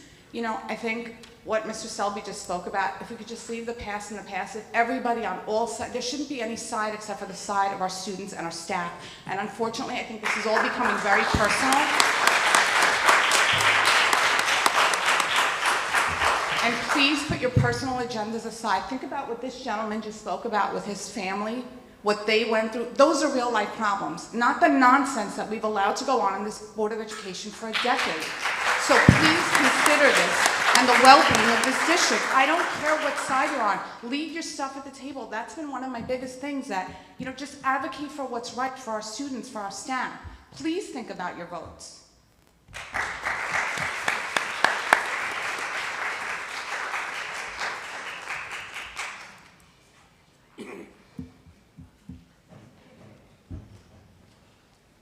Katie Belko, Monroe Township, co-CPAG leader with Mrs. Savarito and former Board of Education member. I was not Mrs. Chanley's biggest fan when she first applied for the job here as the superintendent of Monroe Township. Mrs. Bora and I share that sentiment. However, when she was the acting superintendent in this district, she was able to be a mover and a shaker and get things done in this district that has taken years to get done because of the revolving door that was happening with these superintendents that came through this district for personal reasons, personal vendettas, things that should not be at that table when you're making decisions for this district. I implore all of you who voted to put Mrs. Chanley on suspension, or I'm not really quite sure exactly what you did with her, put her on leave with pay, but I implore you to rethink your decision on that and to revert that and go back and make sure that she continues to lead this district, at least for the duration of the contract that she has that is binding with this district, which we will wind up paying out anyway if we don't keep her in her job.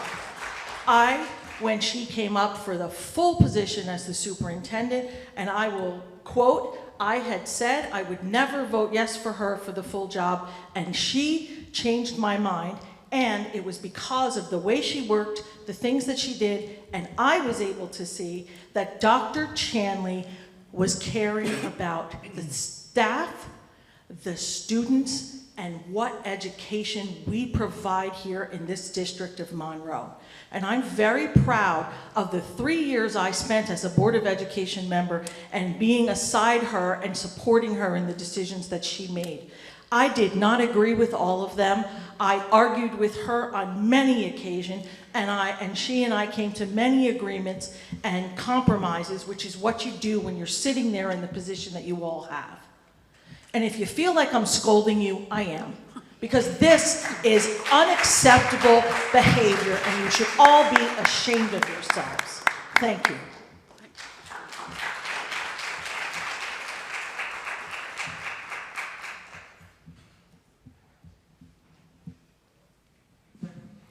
Eric Marazine, Monroe Township. I own a small business, but I want to just clarify for a second. My business is not in Monroe. It's not affiliated with the township or its schools. And I'm here for one reason and one reason only, and that's for Connor Marazine, who's my son, who's 8, he goes to Mill Lake, and my daughter, Cadence Marazine, who is also 8 and goes to Mill Lake. And this is why I'm here, this is why I'm involved right now, and not for just them, but for all the kids in this district, and I hope we can all agree that they deserve nothing less but the best leadership in the district.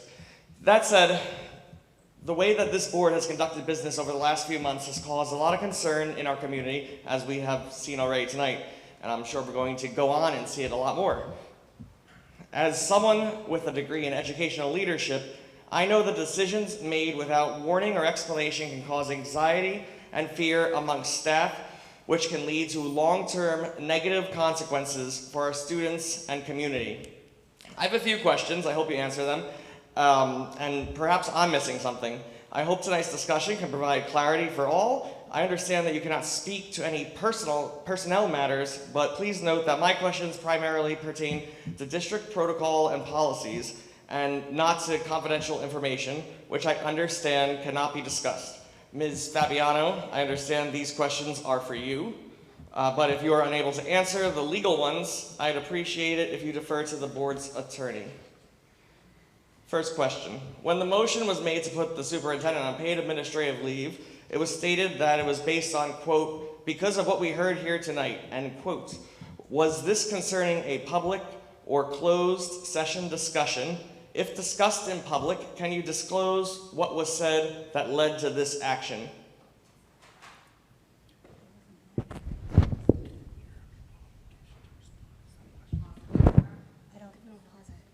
That wasn't my statement, so I can't clarify. All right, number 2, I noticed Robert's rules of order were not followed during that motion, as there was no discussion or restating of the question before the vote. Why was this process not observed, and is the district legally required to follow it? Do you want to ask all of your questions first, or do you want to let the time run? I can ask all of them. What is the legal process for placing an employee on paid administrative leave in our district? If there is one, can you share the policy number? Do you want to keep asking your questions? I'm just making sure if you need to write them down. This is my last question. It was only 4 questions, very easy. What are the legal reasons an administrator can be placed on administrative leave? Are there specific circumstances that immediately warrant this action? Those are my questions. There's 59 seconds left, but I think I have a little more time since I was waiting. Yeah, Mr. Marazine, I know that you initiated litigation against the district. There's currently pending litigation against the district related to these issues, so I'm not going to be discussing them with you tonight. The board's legal counsel in those litigated matters will be answering a lot of the questions that you've posed, and certainly to the extent that you have additional questions, I'm sure they would answer them as well. All right, thank you. Thank you. So when we get our extension, I guess, back from the pro se form of appeal, that we'll get some answers. I'm not sure what you're talking about because I wasn't involved in that litigation. Okay, thank you. Thank you.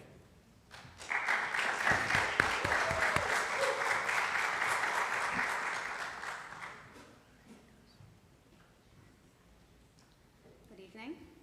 My name is Jessica Consiglio, and I'm a former teacher at the middle school, and I worked with Dr. Chanley for 16 years. I'm reading a message on behalf of myself and other former colleagues. I've had the privilege of working alongside Dr. Shari Chanley for many years and can personally attest to the supportive, inclusive, and collaborative environment she has fostered. As a leader, her door has always been open, welcoming new ideas, programs, and events that benefit our students. With over 2 decades of experience in this district, Dr. Chanley brings a rare depth of institutional knowledge that few can match. Her professional journey from vice principal to principal, acting superintendent, and eventually superintendent reflects not only her dedication, but her consistent support for educators, families, and most importantly, our students. She led our district through one of the most challenging times in recent history, the pandemic, carefully balancing the safety of students and staff while ensuring educational community. Dr. Chanley's longstanding service has given her a unique perspective on the evolving needs of our community. She has championed diversity and inclusion in our schools, evidenced by meaningful changes such as updates to the district calendar, the introduction of sports like cricket, and community-centered events like those organized with the Foundation. She leads with integrity, empathy, and a steadfast commitment to fairness. Dr. Chanley has always treated district employees equitably, fostering a culture of respect and professionalism. What is happening now has created a climate of doubt, confusion, and concern. At the very least, Dr. Chanley deserves a fair and transparent process. Likewise, our community deserves honesty and clarity in understanding all aspects of the situation. I sincerely hope and trust that our elected officials will uphold due process and maintain the values of transparency, equity, and accountability that this district stands for. Thank you for your time.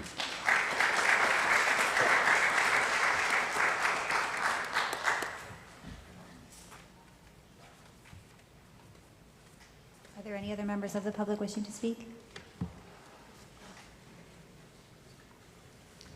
Good evening, Chrissy Skirby, Monroe, 21 Preakness Drive. I'm here tonight to express my deep concern over the proposed changes to the National Honor Society eligibility requirements, specifically the increase in the academic threshold from 90 weighted GPA to a 95 weighted GPA. Right now, 51% of our current junior class qualifies to apply for NHS under the existing criteria. That's a meaningful and healthy percentage, one that encourages a broad group of students to strive for excellence in academics, service, leadership, and character. However, if this change is adopted, the number of qualified students will plummet to about 28% of the class. That is a drastic drop, almost half. This is not a minor adjustment. It represents a fundamental shift in how we define achievement and opportunity in our school district. This change does not affect individual students. It impacts our entire community. Each NHS member is required to complete at least 40 hours of community service. When fewer students are eligible, we lose hundreds, potentially thousands of hours of service that benefit our local organizations, our neighborhoods, and our schools. Reducing the pool of eligible students so drastically will also demoralize many hardworking students who, while perhaps not at a 95 GPA, are still deeply committed to service, leadership, and academic growth. NHS should inspire excellence, not discourage effort. Raising the bar so high sends the message that only perfection is worthy of recognition. That's not the spirit of education. That is not the spirit of the National Honor Society. I urge you to consider a more balanced approach, one that maintains high standards while continuing to foster inclusion, community involvement, and student growth. Now, speaking tonight as a parent and as a former Board of Education president in Monroe Township, I am respectfully requesting that Dr. Shari Chanley be reinstated as the superintendent of schools. On May 5th, this board voted to place Dr. Chanley on administrative leave without providing any explanation to the public. As a parent, I find this deeply troubling. As a former board president, I find it unethical and unlawful, and something that has the potential to cost the district a lot of taxpayer money spent on legal bills rather than education. More than a month has passed, and there is still no evidence or rationale shared with the families who entrust you to the education and well-being of our children. You often talk about the importance of communication and transparency, but yet for more than a month, there has been zero. You have left parents, staff members, teachers, and the entire Monroe community wondering why you took this action and wondering who is next on your hit list, as you have fired and tried to fire multiple principals, you fired our security director, and you put the superintendent on leave, all without just cause. Dr. Chanley has been a steady and student-centered leader. Under her leadership, we have seen meaningful progress, accountability across the district, and a genuine focus on academic excellence. Yet this decision to suspend her without explanation feels like a decision made to settle a score, or to get even with me for a vendetta that the board president's husband has had against me since February 2022. Your decision at 1:30 in the morning on May 6th was not rooted in what is best for kids or what is best for the educational system here in Monroe Township. The abuse of power shown by this board is only going to hurt our community. We should be focusing on the real issues that we are facing. Conversations this month should have been about how to handle Applegarth School possibly not opening in September. Putting 4th and 5th graders in the trailer in this building is unacceptable. I don't know how you plan on having lunch, specials, busing, all here for 4th and 5th graders. But the conversation isn't happening about that. It's about why the superintendent is put on leave. Ms. Gerby, your time is up. I ask this board to do the right thing and to reinstate Dr. Chanley.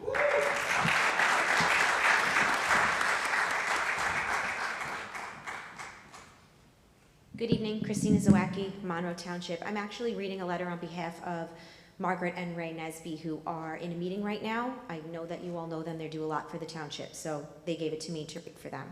Good evening, members of the board.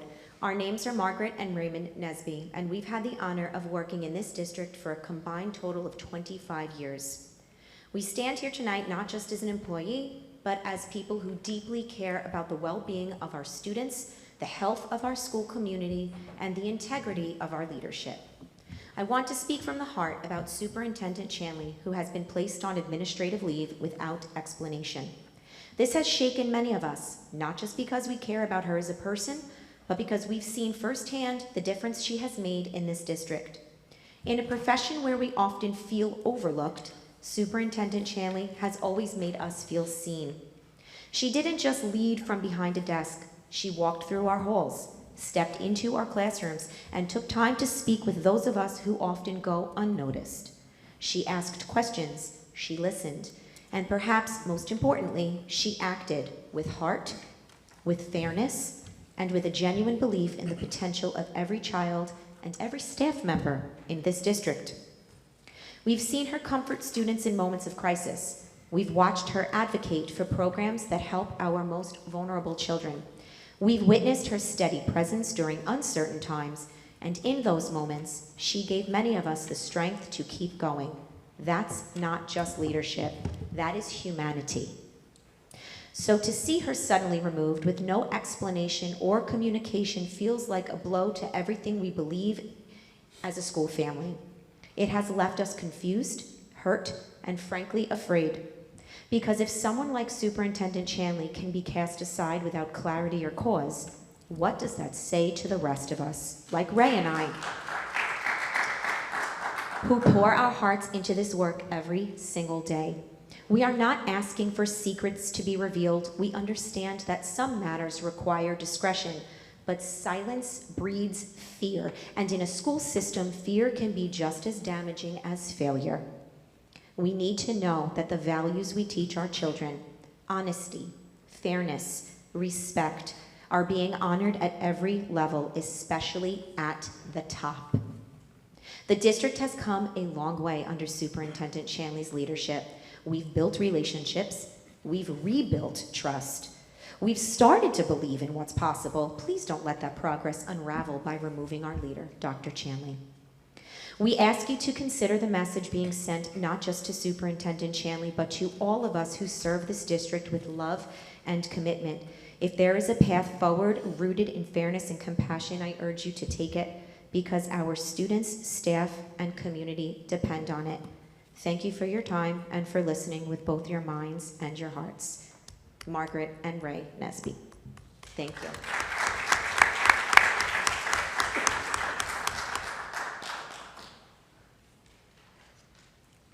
Good evening, Roshni Shah, Monroe Township. I have 2 points, so I'm going to make them quickly. The first is around National Honor Society. I do believe increasing the criteria from 90 to 95 is a mistake. Admission into NHS is a checkbox for most mid-tier colleges, all the way up to the top 20 national colleges, and per national policies, students must have a minimum cumulative GPA of 85. Monroe Township has already made it higher by making it 90, and so I do feel like we are punishing our students for doing well academically.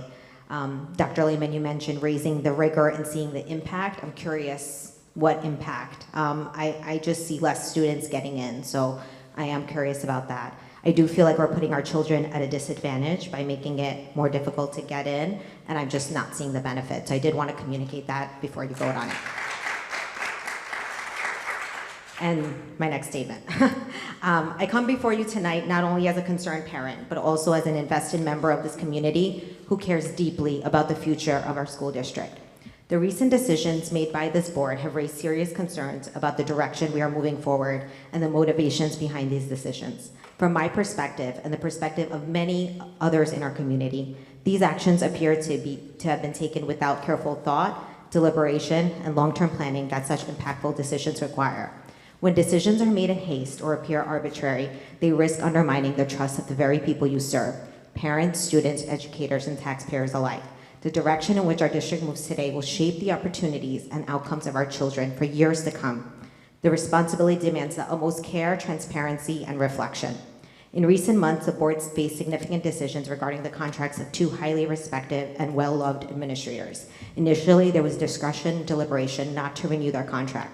Fortunately, the board ultimately chose to do the right thing. First in March by voting to renew Mrs. Garcia's contract, and again last month by reversing course and renewing Dr. Chetta's contract. I want to take a moment to genuinely commend the board for these decisions. It is never easy to reconsider a stance or a change in direction, but in doing so, you demonstrated open-mindedness, humility, and a willingness to truly listen to the voices of the community. That kind of leadership deserves recognition. Tonight, I respectfully implore you to approach your decision-making with the same open-mindedness you demonstrated in recent months, especially as it pertains to the decision to put Dr. Chanley on administrative leave. This decision, as many of us are aware, was made at approximately 2 a.m. during the very end of last month's board meeting. I think we can all agree, based on our life experiences, both as teenagers and adults, that our clearest thinking and wisest choices rarely occur in the early hours of the morning. But in all seriousness, I urge the board to not only reflect the impact of your decision, but to carefully examine the process by which it was made. Was a thorough investigation conducted? Were clear reasons provided to Dr. Chanley? If the answer to either of these questions are no, then I believe each and every one of you must pause and deeply reflect on the justification behind your vote, as over a month has passed since the decision has been made. Tonight, you have the opportunity to course correct, to bring stability and focus back to the district at a time where we are preparing for a critical milestone, including the opening of Applegard School in the fall and the launch of full-day kindergarten. So I respectfully ask you to set aside personal differences, set aside politics, and reinstate Dr. Chanley, a leader who has moved this district forward by her inspiring passion and always putting the kids first. That, more than anything, should speak volumes to this board and to this community. I urge this board to slow down, listen more intently to community voices, and recommit to the process that prioritizes thoughtful governance over rushed judgments and action. We owe it to our community, and most importantly, our children, to ensure that every decision, especially one of this magnitude, is made with full clarity, integrity, and due process. Our children deserve nothing less. I urge you to please reconsider and reinstate Dr. Chanley. Thank you very much.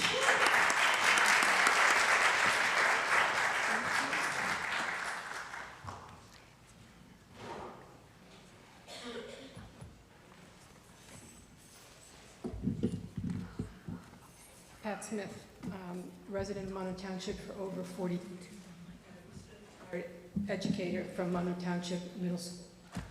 The privilege of working closely with Dr. Chanley during her time as principal. Our shared love of literature and commitment to providing students with a high-quality education created a strong professional bond built on respect and dedication to student success. Personally, I'm especially grateful to Dr. Chanley for seeing potential in me. She hired me as an assistant principal, offering her full support and mentorship every step of the way. Her belief in me constantly shaped my career and gave me the confidence to grow as a leader. I offer my full support to Dr. Chanley as superintendent of schools. Dr. Chanley is a leader of exceptional integrity, compassion, and dedication. She is generous with her time, consistently making herself available to listen, support, and guide those around her. Whether working with staff, students, or families, her encouragement is genuine and unwavering. What sets Dr. Chanley apart is her deep and abiding care for her students. She is committed to ensuring that every student thrives, both academically and emotionally. She understands that true learning happens when students feel safe, supported, and valued, and she works tirelessly to create that environment. Dr. Chanley is also a person of principle and passion. She leads with a clear sense of purpose and a steadfast commitment to doing what is right, even when it is not easy. Her vision, integrity, and humanity make her an outstanding choice to lead our schools forward. Thank you for allowing me.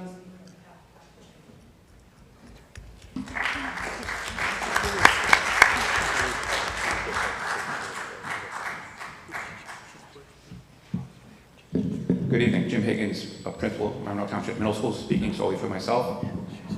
I will not comment on the situation. I simply want to thank, I'm going to turn around and look at her, thank Dr. Chanley for promoting an integration of the MTMS 8th grade and the 8th graders from Jamesburg over the past few years, whether it is joining us on an 8th grade field trip, participating in our annual health fair, or joining our band for our spring concerts.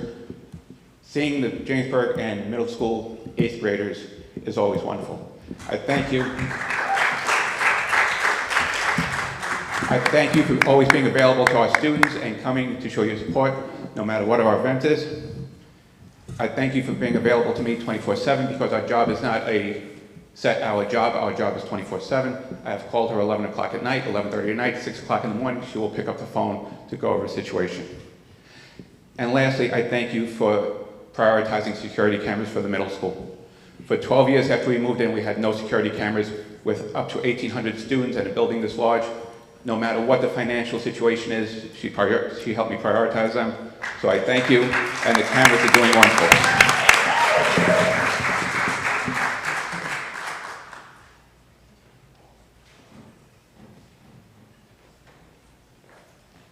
Good evening. Thank you for this opportunity to talk and share our input on this evening on behalf of our direct supervisor and great colleague, Dr. Shari Shanley. As a building principal, I'm extremely proud to work in this Monroe Township and to support our district's vision. I'm also extremely grateful for this opportunity to continue my professional work here in Monroe, serving our supportive and dedicated Board of Education. It is my pleasure and professional joy to continue to serve as an education leader, and to do what is best for children and for our learning. As a leader, I am encouraged to always use my voice, and this is one of those times.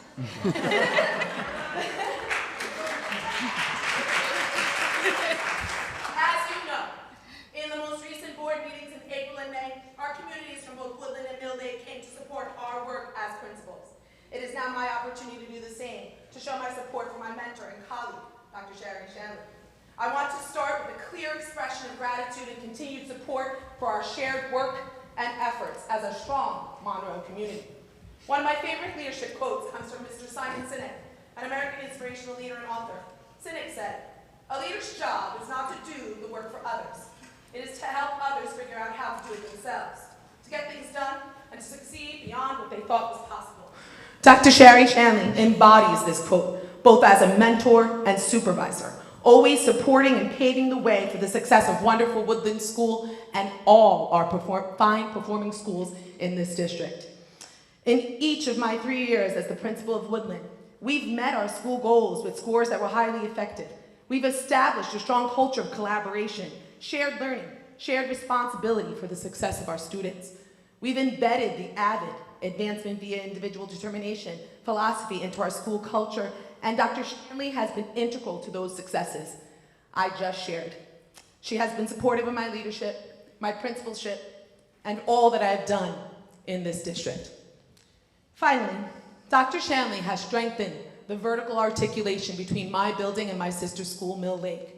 And for this reason, up next to speak is my very good colleague and friend in this work, Miss Pamela Garcia, who isn't a doctor but could be.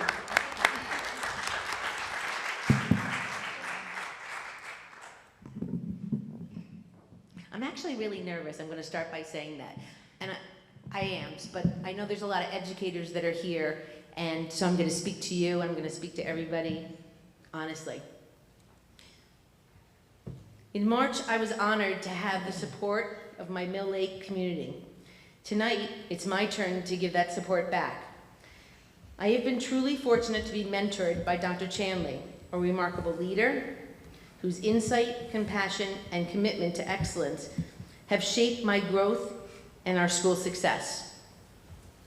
I began my administrative career many years ago, actually right here in Monroe Township, with many of you, serving as a supervisor and working alongside many of the same dedicated colleagues who I continue to support and work with today.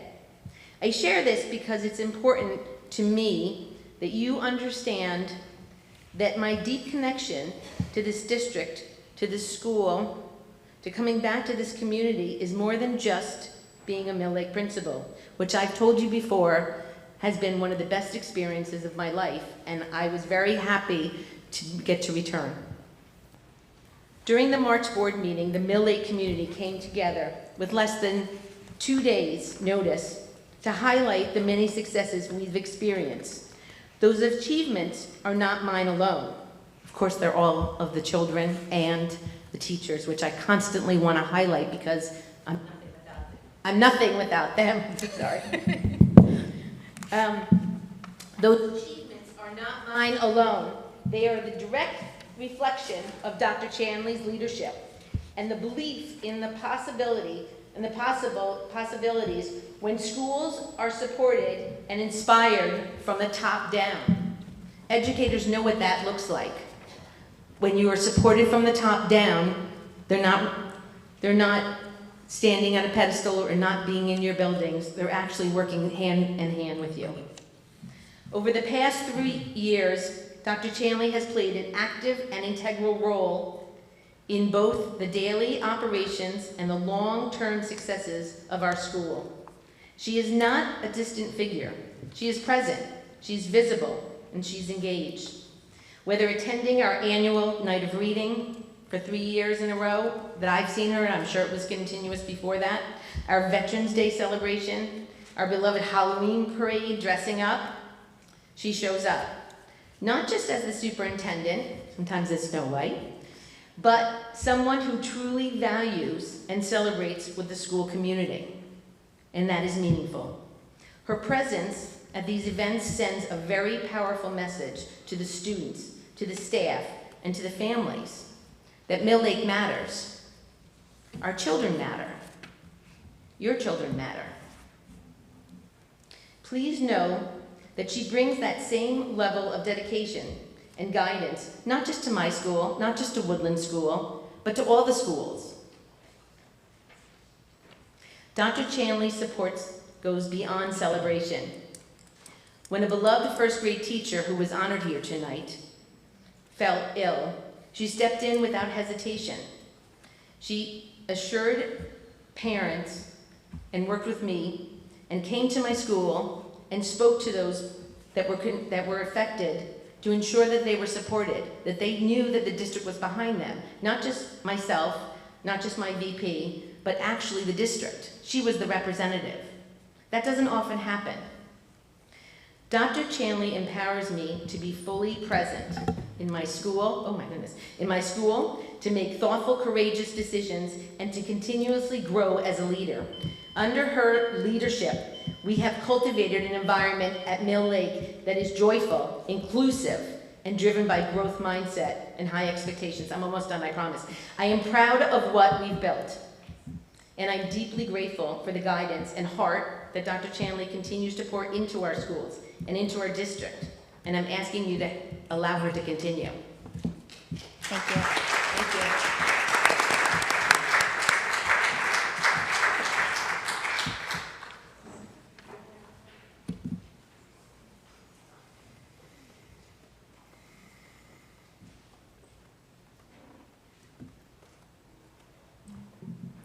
Louise Bauman, I'm a resident of Monroe. I want to apologize because I'm losing my voice, but I just have a few things I'd like to say.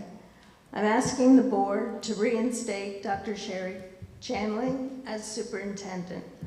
I recently retired after 25 years with the district, and I spent the last 10 years at the middle school where I worked for Sherry for much of that time. As her secretary, I saw she is kind, honest, intelligent, well-informed, ethical, and inspiring. She was an excellent principal, and she has done an exemplary job as superintendent, doing more during her tenure than the revolving door of superintendents before her. Most importantly, she deeply cares about children, and students have always been her top priority. This board should put aside their grievances and work together to do what is best for our students. Stop wasting time, effort, and money on personal vendettas and move on. Monroe children deserve better. Please bring Dr. Chanley back so she can continue doing what is best for our kids.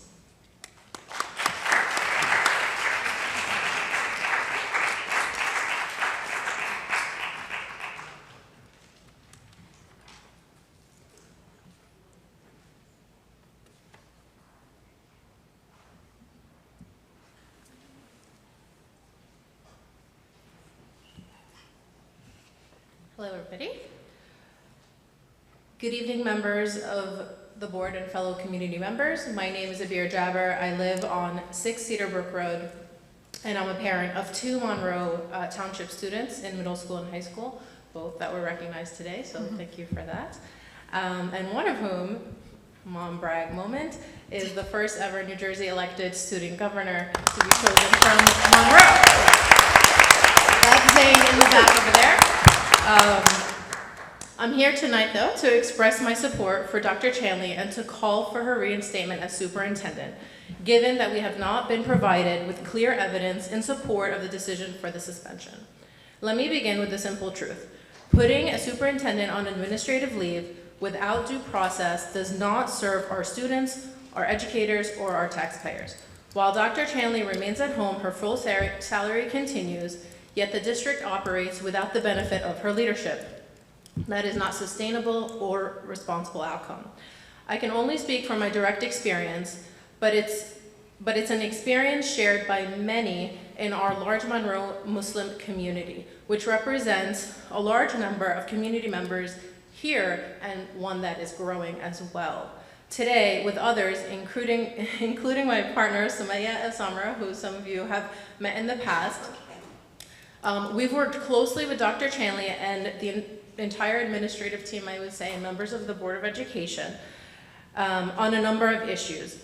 And I can say without hesitation, Dr. Chanley has listened, she has collaborated, and she has taken action. In 2022, when we petitioned for our Muslim holiday, the holiday of Eid, to be recognized like other holidays in the district, as an official school holiday, it was Dr. Chanley who recommended that it be added to the calendar. Just this year, when we raised concerns about prom falling on our Eid holiday again, Dr. Chanley again responded, and thanks to her leadership and the board's approval, our Muslim holidays will be recognized in future years, including next year on the calendar officially. When concerns arose following the Patriots' Day lessons and the student experience with bullying and harassment during that time, Dr. Chanley didn't brush them aside. Instead, she invited us in to speak directly with district supervisors about ways to address and prevent Islamophobia in our schools. And when we organized events such as the Muslim Heritage Month proclamation and the lighting ceremony of the crescent and star during Ramadan, Dr. Chanley, and many of you also, didn't just know you all showed up. And she has supported us through and through and has celebrated with us through all of these occasions. As a member of the New Jersey Muslim Holiday Coalition, I can tell you that this kind of partnership between school leaders and diverse communities is still a challenge even in a state as diverse as New Jersey. Many districts across New Jersey are still fighting for the kind of recognition and inclusion that we've achieved here in Monroe in such a short time, and that's in large part due to the leadership of Dr. Chanley. She has helped make our schools a safer, more welcoming space for all children, something every parent, every student, every educator should expect from their superintendent. I mentioned my daughter in the beginning, not just to highlight her accomplishment as hers alone, but one that's a result of the support and confidence she has in being herself and growing into the future leader she will be as a result of her positive middle school and high school experiences during Dr. Chanley's tenure. That's why I respectfully urge this board to do what is right, not just for Dr. Chanley, but for our students, our educators, and our entire Monroe community, to reinstate her and give her the fairness and due process she deserves. And let's move forward together. Thank you.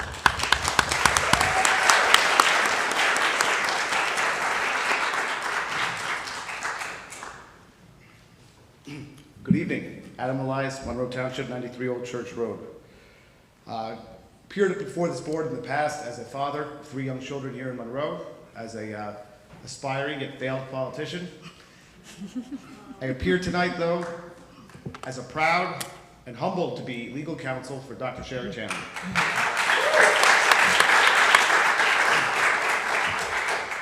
I want to turn the clock back for a moment to April 17, 2024. Quote, Dr. Chanley has done an incredible job this school year to push the Monroe Township School District to the next level.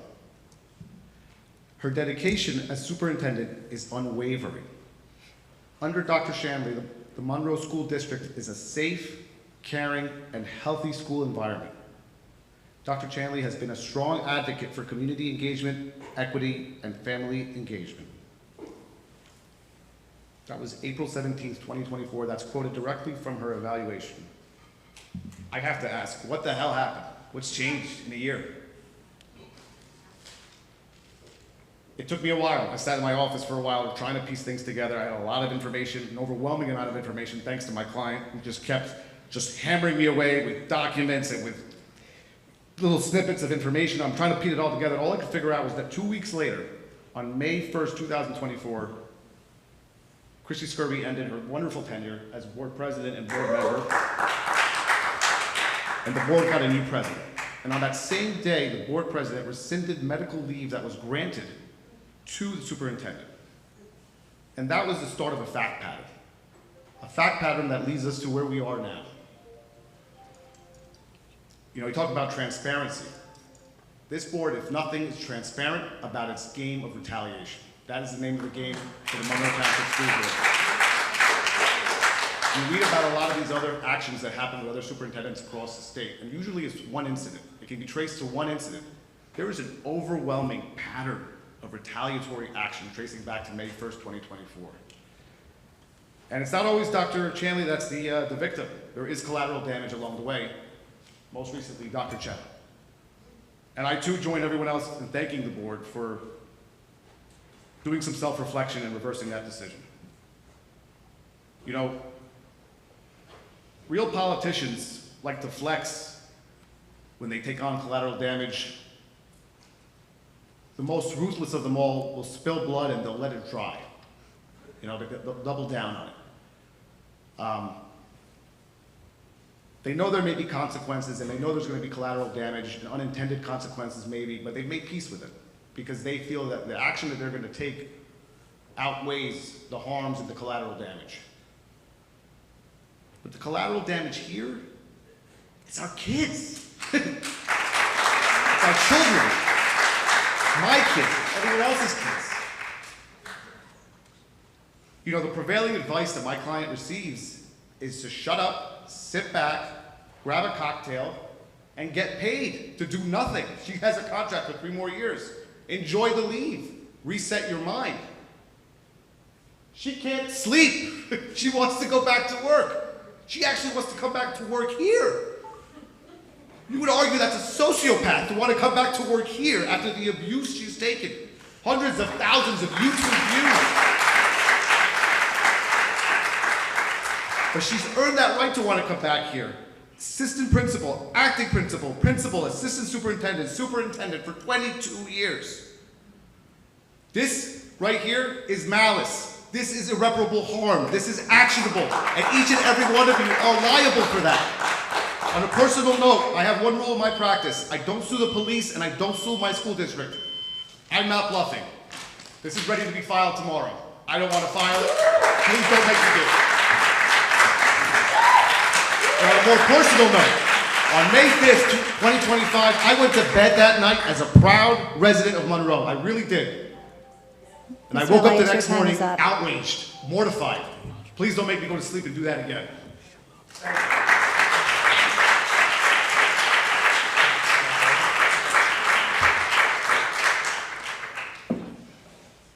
Are there any other members of the public wishing to speak? Okay, seeing none, we will close the public forum and move on to our next agenda item, which is our Assistant Superintendent's report. Say acting.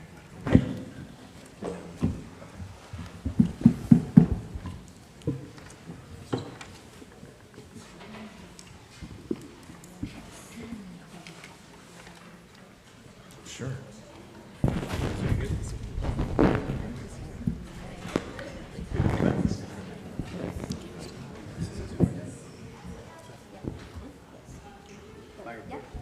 Okay, so tonight I'm going to combine the Assistant Superintendent's report and the Superintendent's report.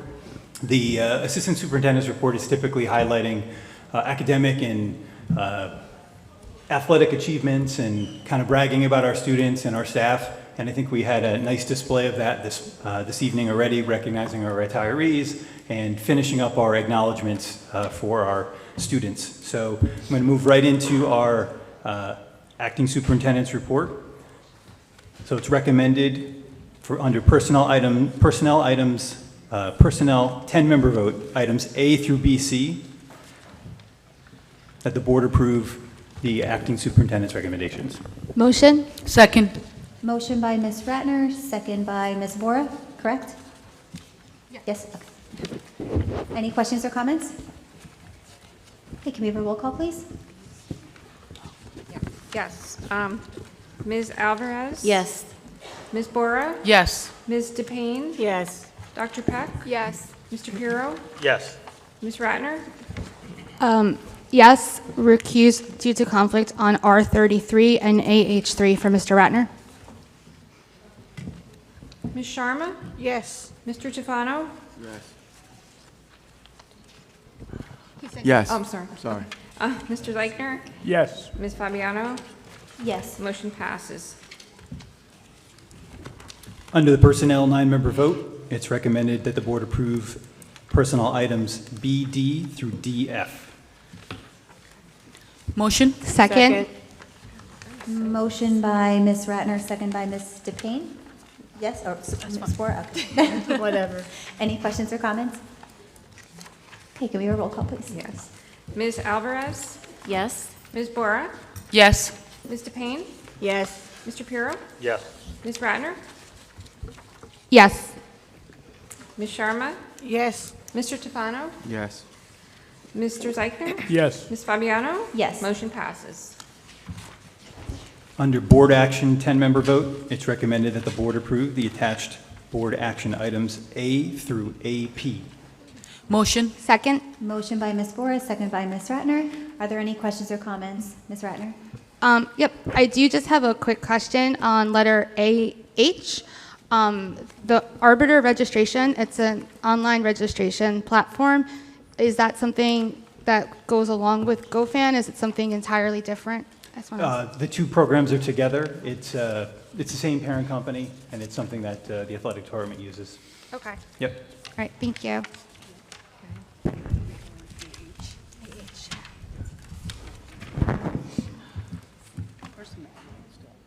No, board action.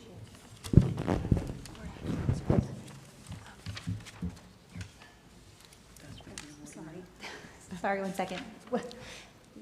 Where are we? We're board action 10-member. Sorry. Yes. Okay. Ms. Alvarez? Okay. So yes to all. I have to recuse on number 13.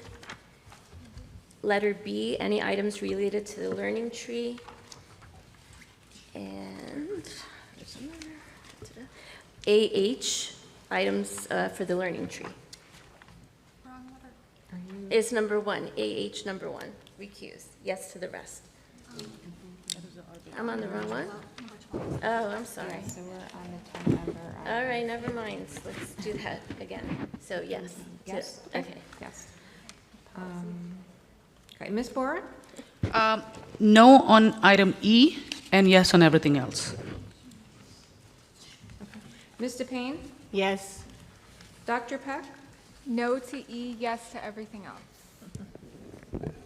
Mr. Piro? Yes. Ms. Ratner? I need to abstain on letter A for Mr. Snyder, and letter G for Dr. Lehman, and then I'm going to vote no on letter E. E, okay. Ms. Sharma? Yes. Mr. Tufano? No on E and J.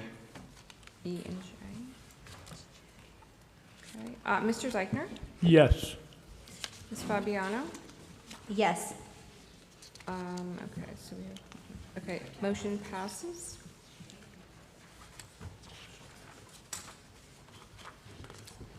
We good, Ms. Allen, to move on? Yes.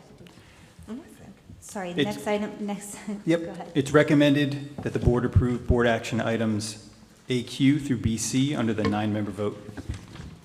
Motion. Second. Motion by Ms. Bora, second by Ms. DePayne. Any questions or comments? Okay, seeing none, can we have a roll call, please? Yes. Ms. Alvarez? Yes. Ms. Bora? Yes.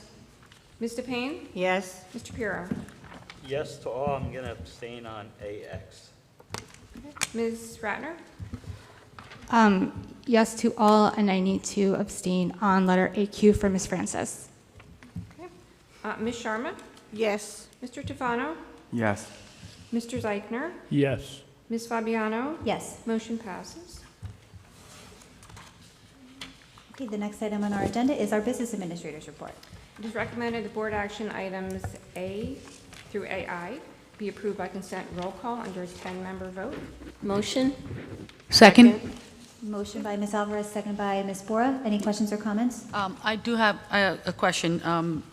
Ms. Allen, would you be able to tell me if A1 is the lawyer we use for the pro se petition? It is. It is? All right. I just have a comment there that this was my first time seeing a lawyer represent the board because I went there and God, he couldn't even say the name of our superintendent correct. He kept saying Dr. Charney. So I have to say that there's got to be some better Like, we've got to have some sort of quality control on who's representing us. Like, I honestly felt if this is a person representing me, this time he's probably doing it, that's the quality every time. How are we being represented? Yeah, so with that, the school district is insured by New Jersey Schools Insurance Group, and as part of their standard policy, which I haven't looked at the policy that's applicable to this specific district, but knowing New Jersey Schools Insurance Group policies as I do,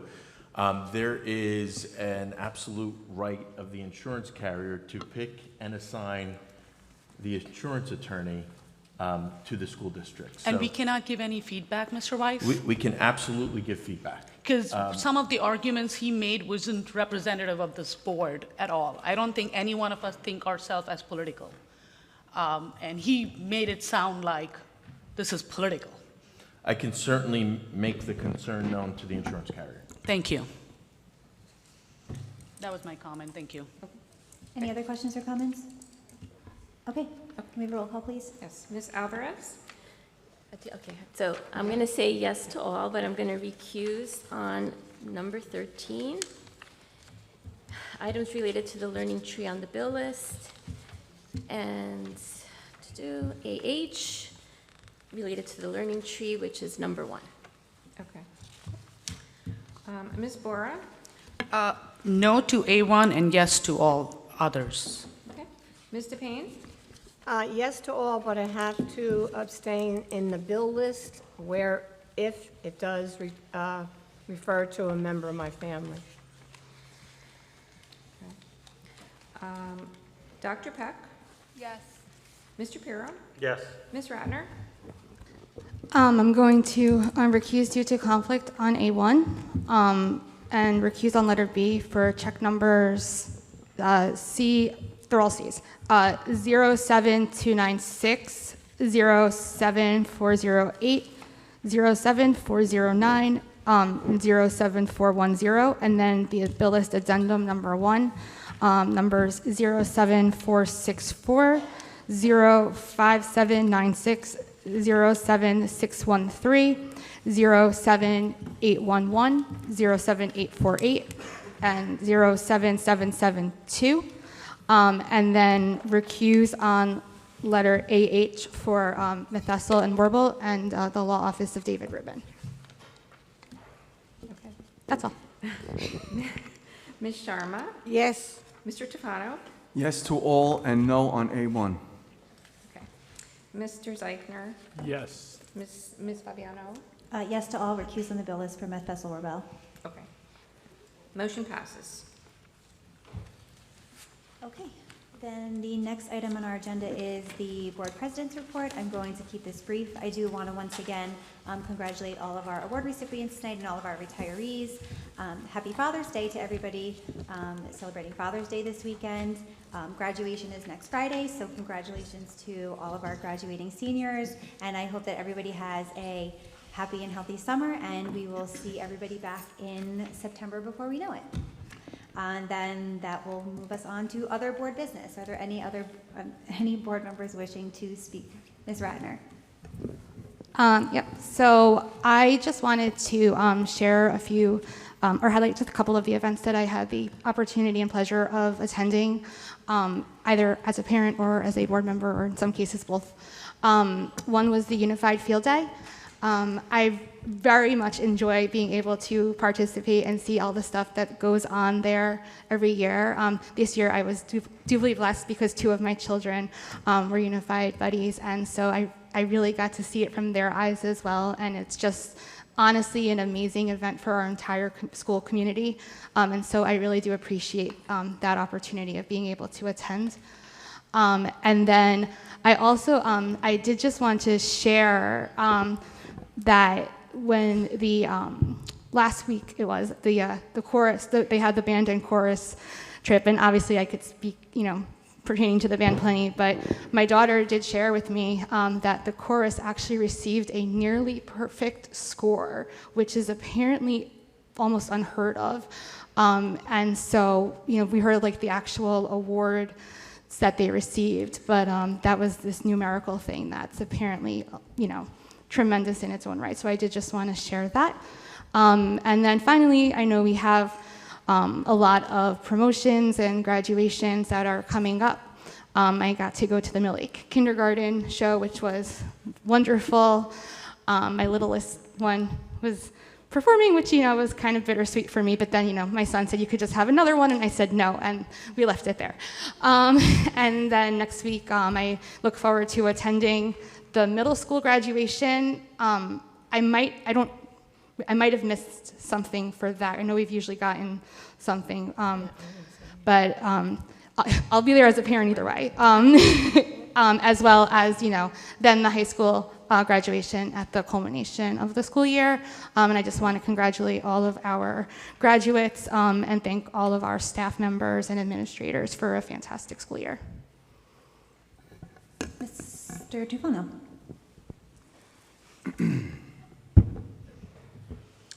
Because of what we heard here tonight, that was read off a pre-written paper in the last meeting, which followed the line, we are going to make a motion to place our superintendent on leave. I've decided that I'm going to take one for the team here. And when I say team, I mean the students and the parents that love our superintendent.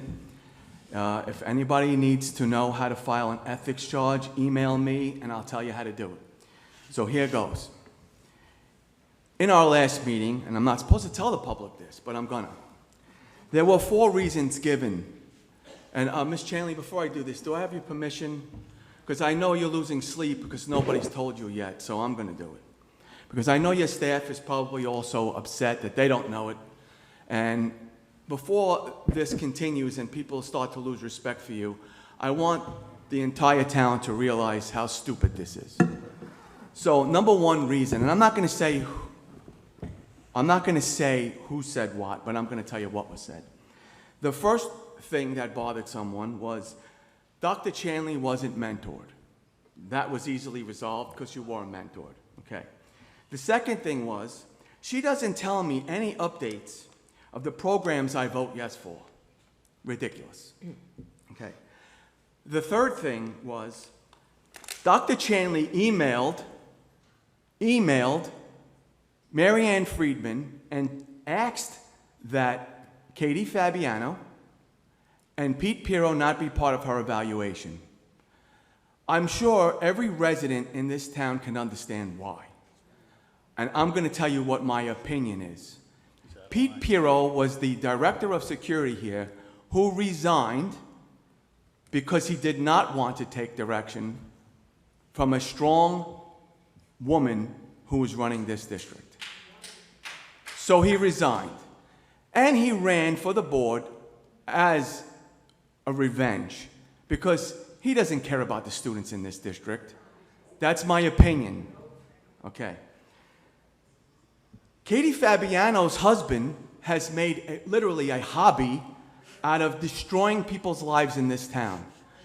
The superintendent is his number 1 target now. It used to be me, but now it's the superintendent.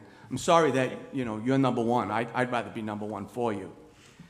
So I can see as a board member how she would feel that she wouldn't get a fair shake from these 2 people in her evaluation.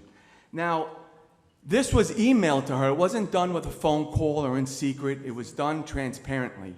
And Mary Ann Friedman informed us that this is a common practice of superintendents to relay the message of conflict they feel if they don't want to be evaluated by certain board members.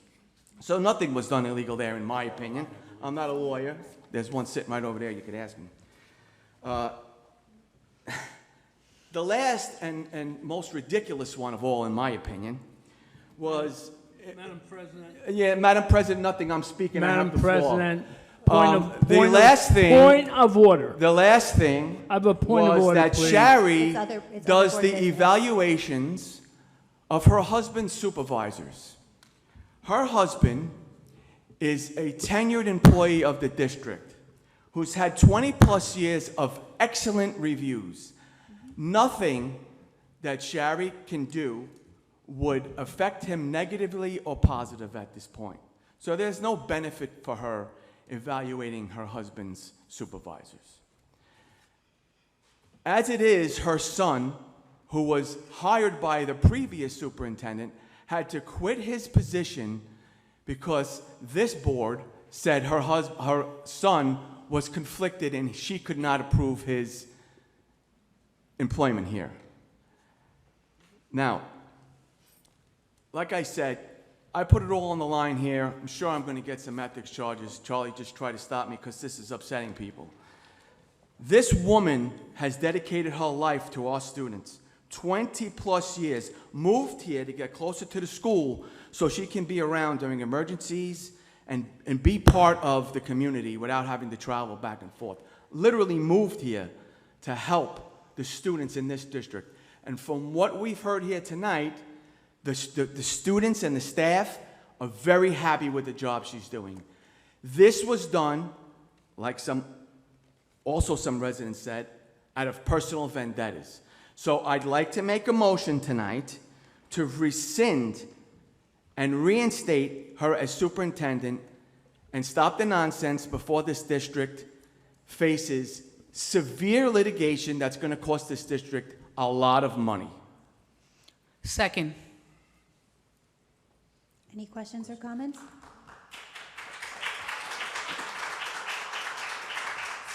Seeing none, can we have a roll call on the motion, please? Sorry, can I interrupt you for a second? Can I make a comment, please?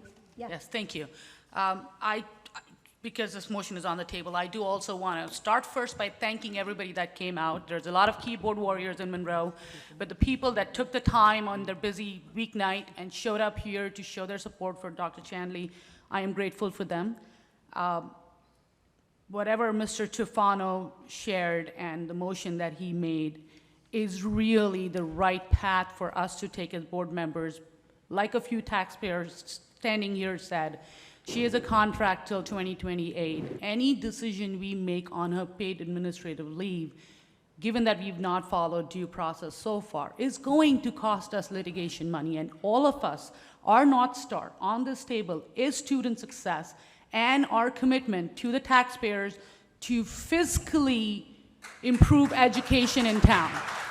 Any money spent on litigation is money taken away from our students, all of our students. When it comes to personal vendettas, it's the students that are suffering. I have always maintained that I don't take sides when I sit on this seat. I look at the issue, at the impact on students. Whether it is putting any administrator on paid administrative leave or looking at their evaluations, my North Star is student success. Dr. Chanley, when she was in acting, I was running for this Board of Ed. Mr. Fabiano wanted her to be the next superintendent, and I told him at that time, because I was running with his wife, that no, Monroe deserves somebody more experienced. We've had a revolving door because people don't have a backbone to stand to the nasty town. But after becoming a board member, I observed, like Mrs. Belko came here and said, I was in the exact same shoes as Ms. Belko. I wanted better for Monroe. I wanted more for Monroe. But I was on that hiring committee of board members, and we made the decision we made, and I am proud of that decision. Monroe has only benefited from that decision. I am not Dr. Chanley's friend. I am here for the students. And whatever decision, whatever vote we take here cannot be based on personal vendetta. Mr. Fabiano wanted her to be the superintendent, but because she did not listen to him, in the first couple months that his wife was on the board and I was on the board, he got angry at her. And then he had a personal vendetta. He went and joined teams with Mrs. Aziz, who's done nothing but destroy education in this town.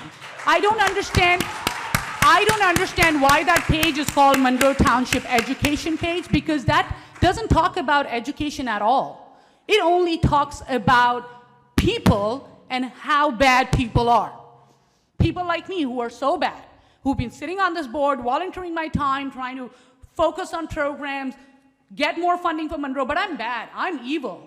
So if you believe Ms. Aziz and Mr. Fabiano, then we should continue on the path we are on. But if you really want to do something right for the students and make sure our money is not spent on litigation and on paying Dr. Chanley while she sits at home and Dr. Lehman does the job of 2 people, which I have a whole lot of respect for, but it is not fair. We really need to rescind this and do things the right way. If you have an issue with Dr. Chanley, bring it to her. Give her a chance to correct it, put a corrective action in place, and then take the action that you're taking the action. This is not bureaucracy. This is not dictatorship here. Let's put students first. Let's please put students first. Thank you. Could I? There's a motion on the All right, table, go so ahead, then I'll is there respond. any other questions or comments on the motion? Nope. Okay. Can you restate it? I want to make sure I understand the vote. The motion was to The motion is to rescind. Whatever, the motion is to Rescind rescind. and reinstate, I think he said, The- Mr. Tufano. Okay, If I'm not mistaken, and Mr. Tufano, you can correct me, I believe you said to rescind and reinstate. Correct. Rescind the motion to put her. Rescind the prior, Motion and The reinstate. May 5th Reinstate, motion. and to reinstate, yes. Immediately. Okay, can we have a roll call, please? Yes. Ms. Alvarez? No. Ms. Bora? Yes. Ms. DePayne? No. Dr. Peck? Yes. Mr. Pirro? No. Ms. Ratner? Abstain due to conflict. Ms. Sharma? No. Mr. Tufano? Yes. Mr. Zeichner? No. Ms. Fabiano? No. Motion does not pass. Yay! This costs you a lot of money, you jerk. Public, I'm sorry, other board business? And All right, I so- had something. Okay. I would like- Hold on, Mr. Pirro and then Mr. Payne. Go ahead, Mr. Pirro. I had my hand up. All right, so first off, let's tell the truth about the evaluation thing if we're going to say something. So I went to do the superintendent's evaluation. I signed on, and it wouldn't let me on, so I was conflicted. I called Ms. Fabiano, the board president. She said that she doesn't know why I'm conflicted. I then emailed Ms. Friedman. I will read my email. I would like to know who advised you to mark me conflicted on Shari Chanley's evaluation. Did Shari Chanley tell you I was conflicted, and for what reason? Did Shari Chanley advise you she spoke with our legal counsel and our Board of Education president prior to advising you I was conflicted? Why wasn't our Board of Education president advised by school boards that I was being marked conflicted? I was embarrassed that I was not given access to do the evaluation and had to spend taxpayer monies for a legal opinion that was not needed because there was no conflict. This is the response back from school boards, Mr. Tufano, so you could get your facts right. Dear Mr. Pirro, thank you for your email. These are the events as they occurred. 3/19, Dr. Chanley sent email stating 2, possibly 3 board members are conflicted. Dr. Chanley had not stated the evaluation, had not started the evaluation at that time. Dr. Chanley on 3/31 sent an email that 2 are conflicted and were marked as such. 4/3, Dr. Chanley completed and submitted the CSA evaluation, and all board members received notification on 4/5. 4/22 email from board president stating, just informed that Mr. Pirro is conflicted and should not be. I was in a district afternoon and I was in a district all afternoon and evening and responded on 4/23. 4/23, I called the board president, recommended that board attorney regarding conflict with Mr. Pirro for attorney's recommendation. 4/24, received email from Adam Weiss, board attorney, that in his legal opinion, Mr. Pirro is not conflicted. I was out of the office on 4/24 and responded on 4/25. I sent an email to Mr. Weiss thanking him for his opinion and removed Mr. Pirro from being conflicted. Notify Weiss, board president, Mr. Pirro on 4/25 at 9:34 a.m. So those are the real facts, Mr. Tufano. Yeah, If you that's want to what say I said. something, why don't you read the emails first? That's exactly what I said. No, that's not what you said. That's exactly what I said. I should have been more conflicted. It cost taxpayer money for that. You should have banged your head against the wall, is what you should have done. Any other, Yeah, right. Mr. Payne, you wanted to speak, correct? Well, I didn't want to speak about any of this. Oh, I mean, it's I okay, it's other board business right now. I attended the Armed Forces Day event held at our high school, and it was, what? The audience is going to maintain What's the problem with decorum. the audience that I can't say The what I want to say? audience is going to maintain decorum. Yeah. I attended, and it was really a wonderful, worthwhile day to meet all the veterans in our town. And I live in Rossmore, and I met about 8 or 10 of them just from Rossmore, and didn't know we had a Veterans Association in Rossmore. And our high school, I can't remember the lady's name, she did a fabulous job running this program. The high school students were absolutely so attentive to all of the needs, if any, of the men and women who were there that day from the armed forces. They sold shirts. They had a collection for, I think, Tunnels to Tower, if that's what it's called, if I'm saying right. And I came home just feeling so wonderful that I made time to go, but to experience what our students in the high school and Dr. Higgins and all his administrators and everyone in charge did to make everybody feel so comfortable and to give them the highlight for Armed Forces Day. So I just wanted to commend them and say it was a great day for me, so. Thank you. Ms. Bora? Thank you I want to so echo much. I echo Mrs. DePayne's thoughts on Armed Forces Day. It's an amazing event, one of my favorite ones. I will miss being there as a board member next year.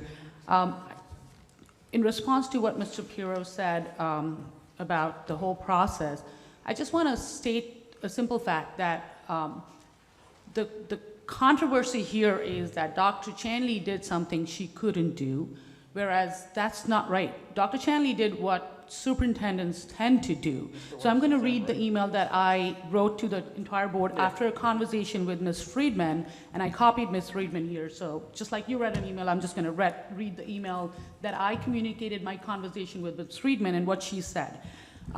Dear fellow board members, I spoke to, and this was the day after, on May 6th. I spoke to Mary Ann Friedman, who was kind enough to make time for me this afternoon, and I wanted to share what I learned from her about the superintendent evaluation procedure. According to Mary Ann, it is not uncommon for superintendent to reach out to NJSBA FSR to share who, in their opinion, is conflicted for their evaluation. There are times when the board president is not aware of this conflict, so superintendents often do this on their own with the NJSBA representative. So what was being hyped as a highly unethical act by Dr. Chanley last night is in fact quite a common occurrence.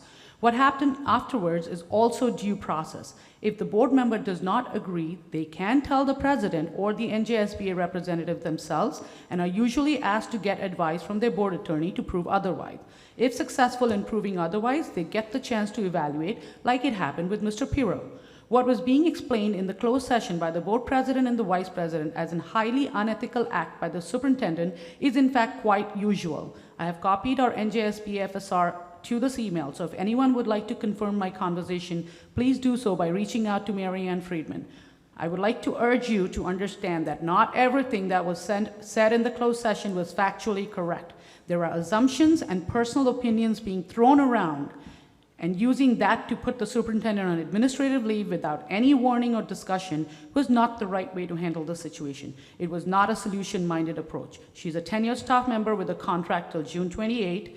As board members, each one of us needs to individually understand the process involved and the impact it has on what matters end of the day for all of us, MTSD and fiscal accountability of our actions to taxpayers. Hoping we can work as a board of one and do what is right for everyone, and sadly not. I think just to clarify what you're saying, it's not unusual for the superintendent to reach out to New Jersey school boards, but what is unusual is for the superintendent to conflict a board member without having legal advice first. There was no legal opinion on that. No, it's not needed. According to Mary Ann Friedman, superintendents have these conversations, and that she told me the exact, I wrote it down in the email. I'm sure they do have those conversations, but usually there's some legal basis behind it. I don't have anybody else to seek guidance from but our field service representative, and our board she is attorney. highly qualified. And our board attorney. And she does always refer back to the board attorney. Are there Her- any And other? NJ School Boards has an attorney of the day, so I question Who why would- you didn't ask who- them. Who was the one who was saying what Ms. Friedman is saying? But you Trust me, I've you spent a didn't lot of speak time to that talking to person. these people in the last month. Anything else for other board business? Okay, then we're going to move on to our second public forum. Any member of the public wishing to speak, you have 4 minutes to do so. State your name and municipality for the record.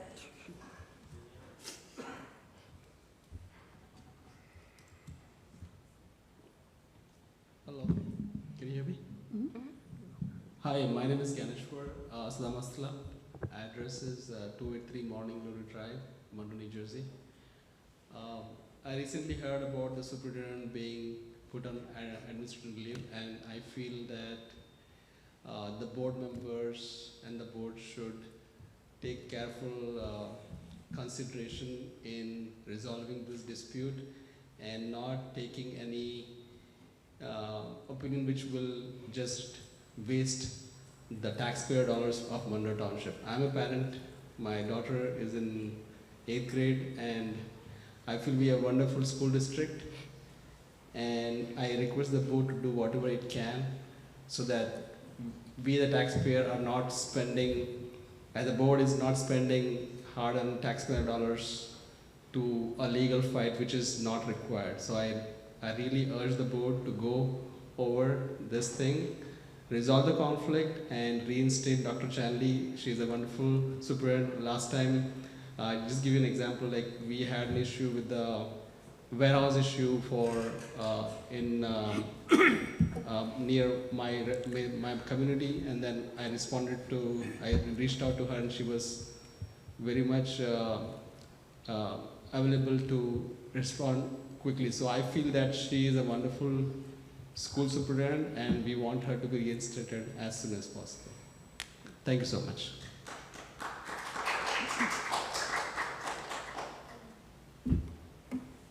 Any other members of the public wishing to speak? I have a question for the attorney. Is what the superintendent is that a fireable offense? I'm not going to answer that. Okay, because to me it sounds like more of like, you know, maybe she should have, maybe she shouldn't, a lot of, you know, crap, basically. Yeah, thank you, Pete. Basically, it sounds like a bunch of crap. Are you guys all aware that she is a tenured principal in the district?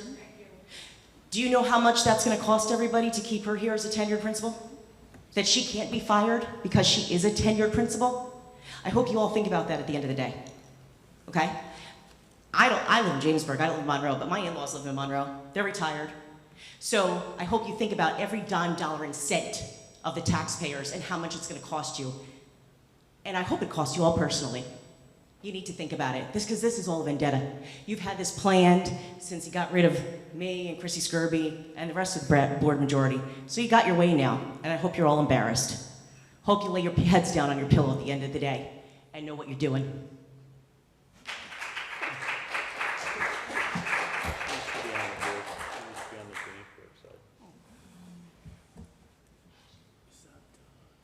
Chrissy Skirby, 21 Preakness Drive. This is about the superintendent's evaluation. We put her on leave over Mr. Pirro being upset that Dr. Chanley told school board she thought that he was conflicted. A disgruntled former employee who is now a board member is conflicted when evaluating superintendent, when they have a negative history with that superintendent. The resignation letter of Mr. Pirro speaks volumes of his disgruntled manner toward Dr. Chanley and myself as the board president. It was riddled with lies and inconsistencies. He is a conflicted board member to do her evaluation. You fired the Porzio law firm last year because they had an ethical compass and would advise this board real legal advice. You hired somebody now who is giving you terrible advice, or not even advice, because apparently you didn't go to the board attorney prior to putting the superintendent on leave. There was no discussion, there was no was there an investigation? I mean, to hear that she's put on leave because Mr. Pirro's feelings were hurt that she called New Jersey school boards, where she is legally allowed to do, is absurd. I mean, let's call it what it is. You've been looking for something, you found nothing. She's an exceptional employee, exceptional reviews. I bet the review you probably did was good. Her board goals, did she meet them? I mean, that's what you're supposed to go on, not Mr. Piro's feelings. That's now gonna cost us millions of dollars. How do you sleep at night? Usha, how do you take that vote when you are constantly telling Dr. Chanley how wonderful she is? How your own family asked you if you're in love with her because you say nothing but praise for her. And you vote to put her on leave because your running mate's feelings were hurt? I hope you're okay when the taxpayers have to foot the bill. I can't wait till each one of you are served and sued personally. Yeah. You deserve it.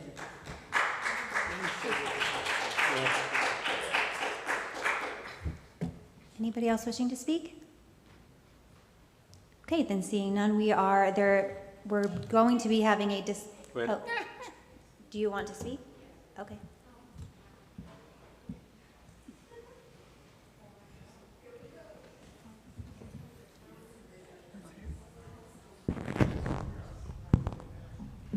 Sarah Islees, Monroe Township. There have been some public criticisms of this board alleging that the board had not been transparent regarding the reasons for the suspension of Superintendent Sherry Shanley.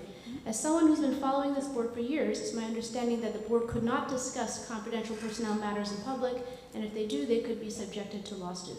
That said, I would like to discuss matters that are already public. In response to an ethics complaint in 2023, Chanley admitted that she violated the School Ethics Act when she involved herself in the employment matters of her son. She claimed that this was an inadvertent error and that she did not even notice that her own son's employment was on the board agenda. Nonetheless, the School Ethics Commission reprimanded her, and in their ruling, the commission stated, and I quote, "It is the responsibility as the chief school administrator to carefully examine all agenda items prior to board meetings to ensure that she abstains from all matters in which she has a conflict of interest in order to preserve the public trust." Even after this ethics complaint was filed, Chanley apparently continued to involve herself in the employment matters of her family, putting family first, I guess. In 2024, the School Ethics Commission determined that there was probable cause that she violated the School Ethics Act, again by involving herself in the employment matters of her husband. This happened a few years after Chanley's actions as a middle school principal prompted the New Jersey Department of Education to compel our school district to develop a corrective action plan to prevent school district employees from misrepresenting their credentials in school publications. Unfortunately, Sherry Chanley's actions have repeatedly drawn embarrassing news headlines to our school district. Because of you. It should not shock anyone that someone with this pattern of behavior may have done something more recent to deserve a suspension. I call on the board to thoroughly investigate any allegations of wrongdoing, examine the relevant documentation, and hold Ms. Chanley accountable if she has shown to violated ethical standards again. Ultimately, I hope our community gets the ethical and competent leadership that we deserve. I also have a question for Dr. Lehman.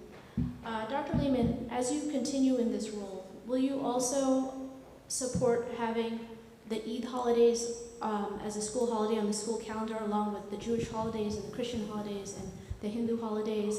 And will you continue to work with the Muslim community and all other communities in addressing issues of discrimination, racism, and bigotry?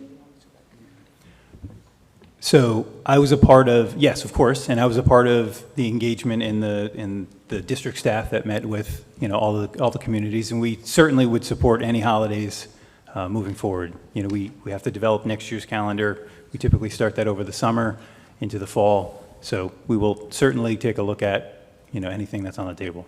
Thank you very much, and good luck to you in this role. Is there anybody else wishing to speak? Okay, seeing none, then we are, oh, yes.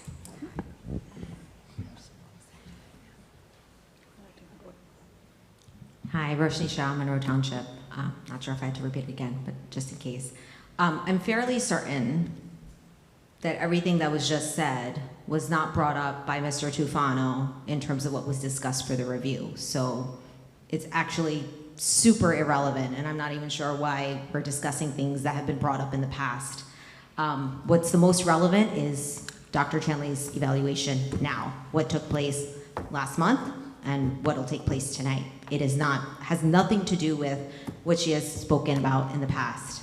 So I just want to make sure that everyone here is aware of that. Thank you. Have a good night.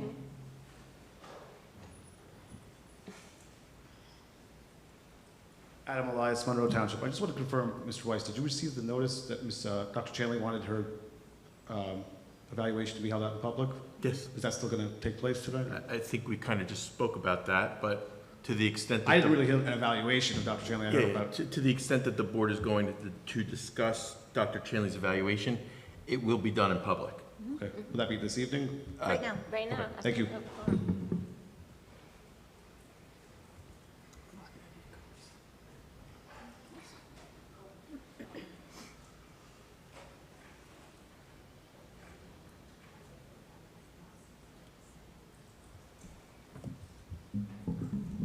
Brian Fabiano, Monroe.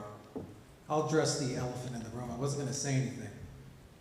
But it's amazing sitting back and listening to a couple hypocrites come up and preach and beg and disregard facts that they know that have transpired in this school district. I'll start first with Mrs. Zawacki over there, who's running for the Board of Education this year. Her husband was just fined by the State Ethics Commission for trying to, again, waste school district money to say my wife is conflicted. Let it be clear, Ms. Skirby can't get it through her head, so she continues to spend thousands and thousands and thousands of dollars. The Ethics Commission has now said it twice. I am Mr. Brian Fabiano, and she is Miss Katie Fabiano. Two separate people. Now, you may live in a household where your husband controls you and doesn't allow you to be a strong, independent woman, but that doesn't happen in my house. Oh, sorry, Ms. Zawacki, it must be in your household as well. But the funny thing is, you'll sit here and disregard that this is the first superintendent in Monroe's history that's been found guilty of violating ethics. First one. You'll sit here and say employees shouldn't be thrown out, employees should have due process. Remember a guy called Sean Dowling? We were over in the middle school. There were hundreds of parents, students, community members that showed up and begged Chrissy Skirby not to fire a man who was loved in the school district, who had a wife and daughter home on end-stage Lyme disease. Sick as hell. They were going to lose their benefits. The guy had months to be able to retire. And they laughed in his face. But then they come up here, boo-hoo-hoo. We're going to disregard everything that Shari Chanley has done because you know what? She's one of ours. Sean Dowling wasn't. Mike Gorski wasn't. Every other person that they ran out of this school district. You know what? I helped in the beginning get Shari Chanley this job. Absolutely. That's my right as a citizen in this community if I support someone.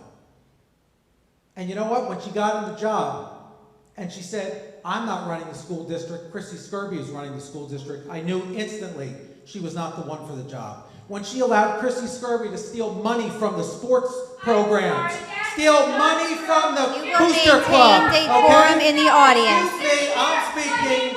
You will maintain decorum. Stealing money Security. from students. Security. Excuse me, security. My clock is still running.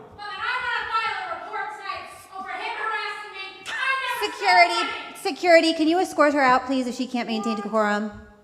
What I seen them do under the purview of a superintendent who closed their eyes when they stood in the parking lot at all hours of the morning. Want me to read Karen Bierman's text when Karen was on the board? That's what we should be talking about. Things that matter for the kids. So you're going to tell me when a superintendent turns a blind eye in the public's view for a board member who wanted to be the superintendent but wasn't, and she still chapped over it. She got beat, destroyed in the last election, worse than anybody who's ever run for this board. I think your numbers might have been lower than yours, Sarah, right? Maybe not. No. But at the bottom, okay? She and this power-hungry group of 5. There weren't even 10 teachers in this district here tonight to support the superintendent. What does that tell you? This place was empty. Look around at other school districts, what happens when these situations happen. Thousands of people show up. This is a stunt and a disgrace. They're afraid for their jobs because of you. Our staff is afraid Are for there their any jobs other because board of members, you. are there any other members of the public wishing to speak?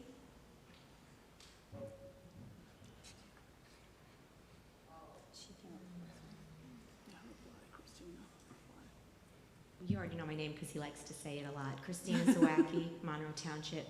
One, I think it's remarkably hypocritical that you allow certain individuals to yell and be inappropriate and be hurtful.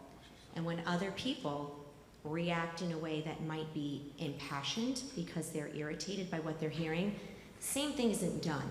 And by definition, that is hypocritical.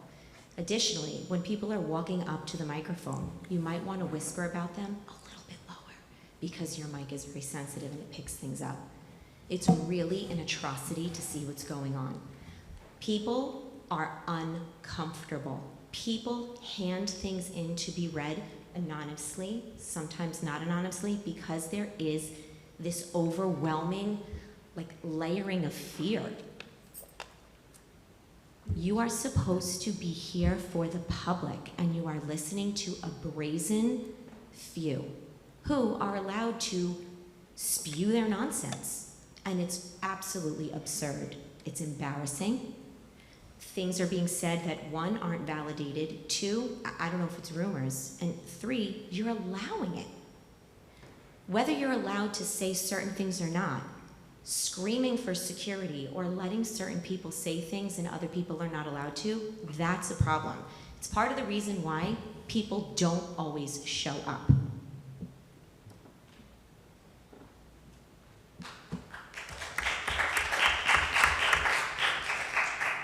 Is there anybody else wishing to speak? Okay, seeing none, then we are going to close the public forum and move on to the evaluation discussion of the superintendent that was asked to be done in public. Ms.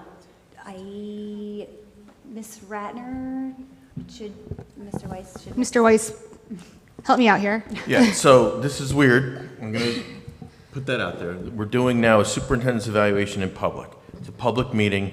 The members of the public are allowed to be here. Ms. Ratner is conflicted. And so, Ms. Ratner, if I were you, I would leave the room. But that's, that's your decision. This is a public meeting, and arguably, you could leave the room and watch it on TV if you wanted to, and we wouldn't know, and all of that. So, technically, you should remove yourself from the room, but that's not a directive. It's totally your call. So can I ask a question there? So she cannot participate, but she can sit and listen, and that's not going to be unethical.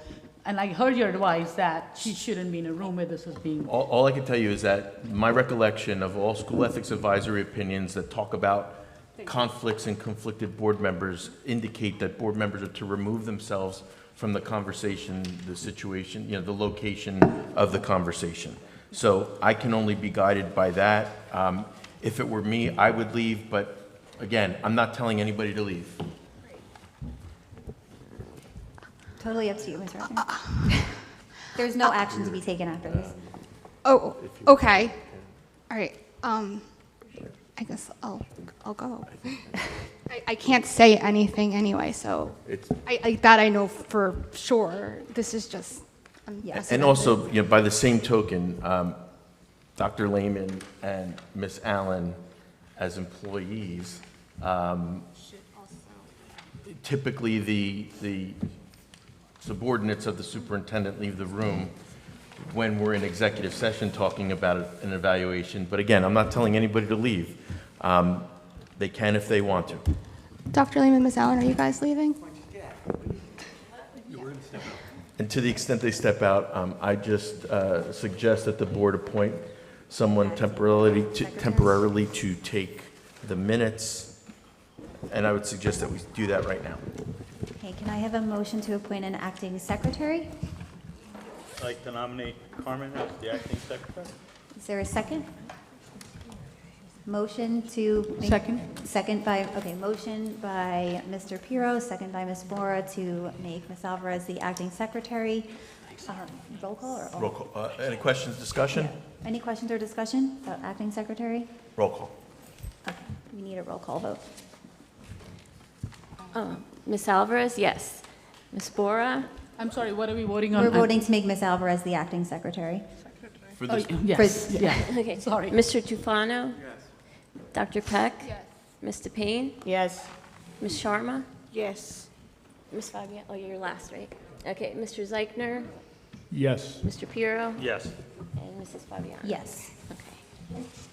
That's at 10:28. It is 10:28. So, board members, you have the evaluation in front of you. It was prepared as we discussed in the last executive session. All the comments and all the information were copied and pasted into the document.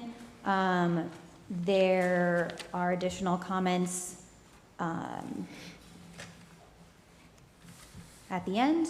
Feel free to review, and if there are no questions or comments, then I will collect them back. And then if you do wish to review it further, then you can do so at the board office. Does anybody have any questions or comments about the evaluation? Just need a couple minutes to review, please.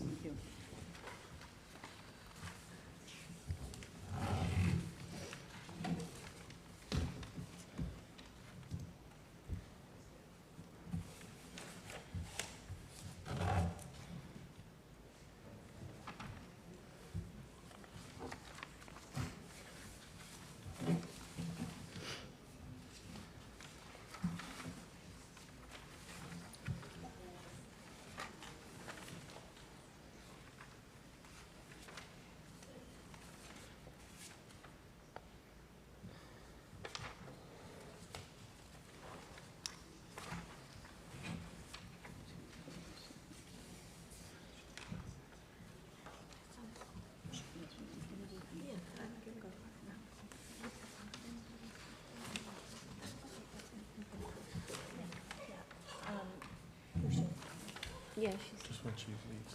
Just document it. 10:29.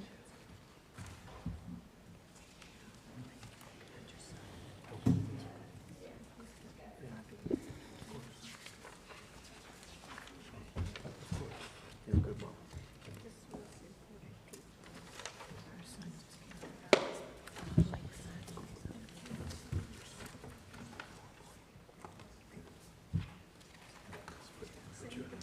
Send me the flowers, I'll send you a text. Is that your-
I have a question. I'm looking at Standard 2, Governance, Ethics, and Professional Norms. I do not see my comment in there. I'm not sure. Because the next page, page 8, talks about Standard 3. So Standard 2, and my comment started with, in her 3 years as superintendent, preceded by 6 months as acting, Dr. Chanley has endured relentless personal attacks. I don't see that. Am I missing something? I There don't are know. 6 comments there. Are we missing a page maybe? Or it's stapled wrong? Do you want to read the rest of the comment? I don't know. I can't, yes. In her 3 years as superintendent, preceded by 6 months as acting superintendent, Dr. Chanley has endured relentless personal attacks on her character and performance. Yet in the 15 years I have lived in this community, she has brought more meaningful progress to MTSD. I see it. In the 15 years I've lived in this community, she has brought more meaning. It's probably it looks like the bullets Where is didn't this line on up, but page it's the second bullet. Is It's it in on the page second 7? bullet. It says, yet in the 15 years I've lived in this community, she has brought more meaningful progress to MTSD Okay, than she any other started leader. wrong, so it's not the regular policy and regulation updates in her 3 years, so that's not It must part have of just my copied and comment. pasted wrong. You just Yeah. cross it out, Yeah. like make an edit. It's, yeah, my comment is a little, that's all right, you're right, it's there, but it's a little She's gonna mixed up, edit it. but that's all right.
Does anybody have any other questions or comments? No. Nope. No? So you want to let them know that you'll edit it? Then I'll edit that one comment. It's all right, yeah. Okay, and then we'll, I have a You question could for the Move on attorney. without that.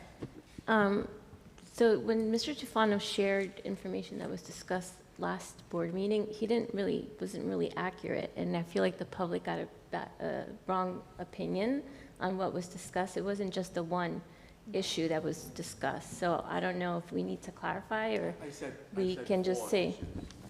So to the extent that, I mean, look, you're certainly able to make whatever statement you want to the public. And to the extent that you feel that it's incumbent upon you to, quote unquote, give your version of the facts, you certainly can do that. Mr. Elias has indicated that he's going to be filing something, so the board will have ample opportunity to put its position and make its position known by way of legal filings. And certainly we can do that as well, or in place of.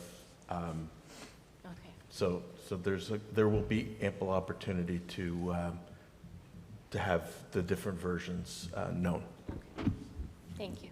Can I, Can I mention something? Sure. When I spoke to Mary Ann Freeman, I talked to her at length about a couple issues.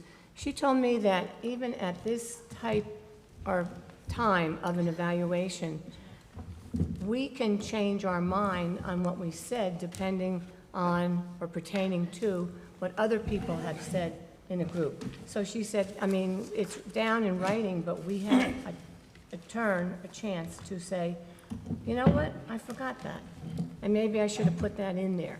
So she did explain that to me, that we can always go back and add and subtract just because we've heard it differently from some of the other board members. Just wanted to let you know, that's what she told me, so.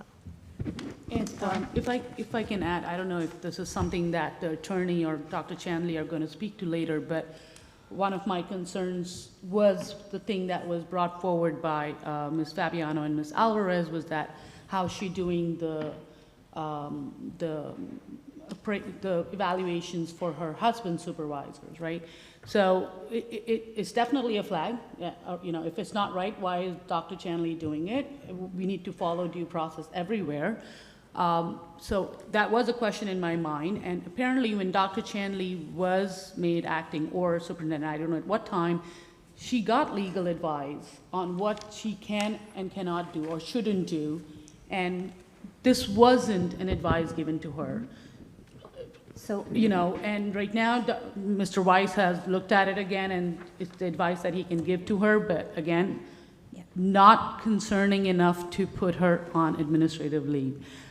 Given that the person we're talking about is somebody who's worked for the district as long as her, has never had any issue with his evaluations. I don't see Dr. Chanley using the backdoor method to get his evaluations better. So while I do agree that what is not right should not happen going forward, it shouldn't be a reason to put her on administrative leave is what I feel. And I don't disagree that when something like that comes up, it needs to be corrected, but I do disagree that it cannot be a ground for putting her on administrative leave. and just to go off that, I do want to just point your direction to, there was an email that I shared with the board on August 28th.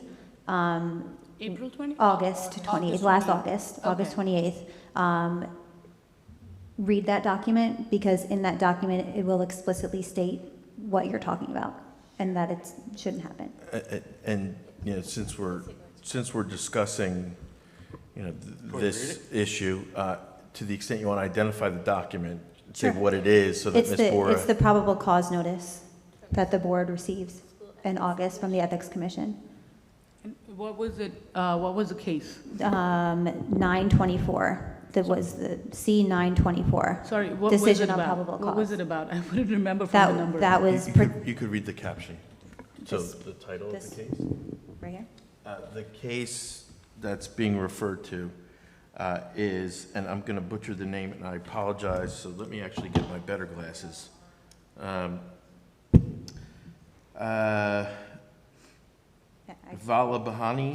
Bahanani versus Shari Chanley, School Ethics Commission docket number C09-24, is the email attachment that Mrs. Fabiano was just referring, Ms. Bora. And there's one of the, does it say that she shouldn't be doing evaluations of? Yes. Okay. But I go back to my point that shouldn't be held as, you know, egregious enough for putting her on paid leave. Any other questions or comments? Then we are going to move on. There's no closed session, so our next scheduled Board of Education meeting is July 30th, 2025. Don't we give, so she's not seen it, do we not present it to her? So what typically happens is now there's going to be a further revision based upon the fact that you indicated. If I'm okay with that not happening, is it fine? Like, I just said that. Yeah, Oh, so it's okay. typically what would happen, if everybody at this table was okay tonight I'm with okay. Dr. Chanley's evaluation, it would be provided to her. I'm okay. That's the next step. I'm okay, so you can provide So it to her. okay. So Save us what all we're time. saying is, it's going to go back so they can doctor it to meet No, no, But if no. you think that it was doctored, you should have Complicated. spoke about it already, but you did not No, say no, no, anything. I did Yeah. try to, yeah, so I'm okay with that one sentence being off, that's fine. I don't Sure. think we should delay the process anymore. Okay, Thank you. no problem. Okay, so our next scheduled Board of Education meeting is July 30th, 2025. Can I have a motion to adjourn? Motion. Second. Motion by Ms. Alvarez, second by Mr. Pirro. All those in favor? Aye. Have a good summer, everybody. We'll see you in July.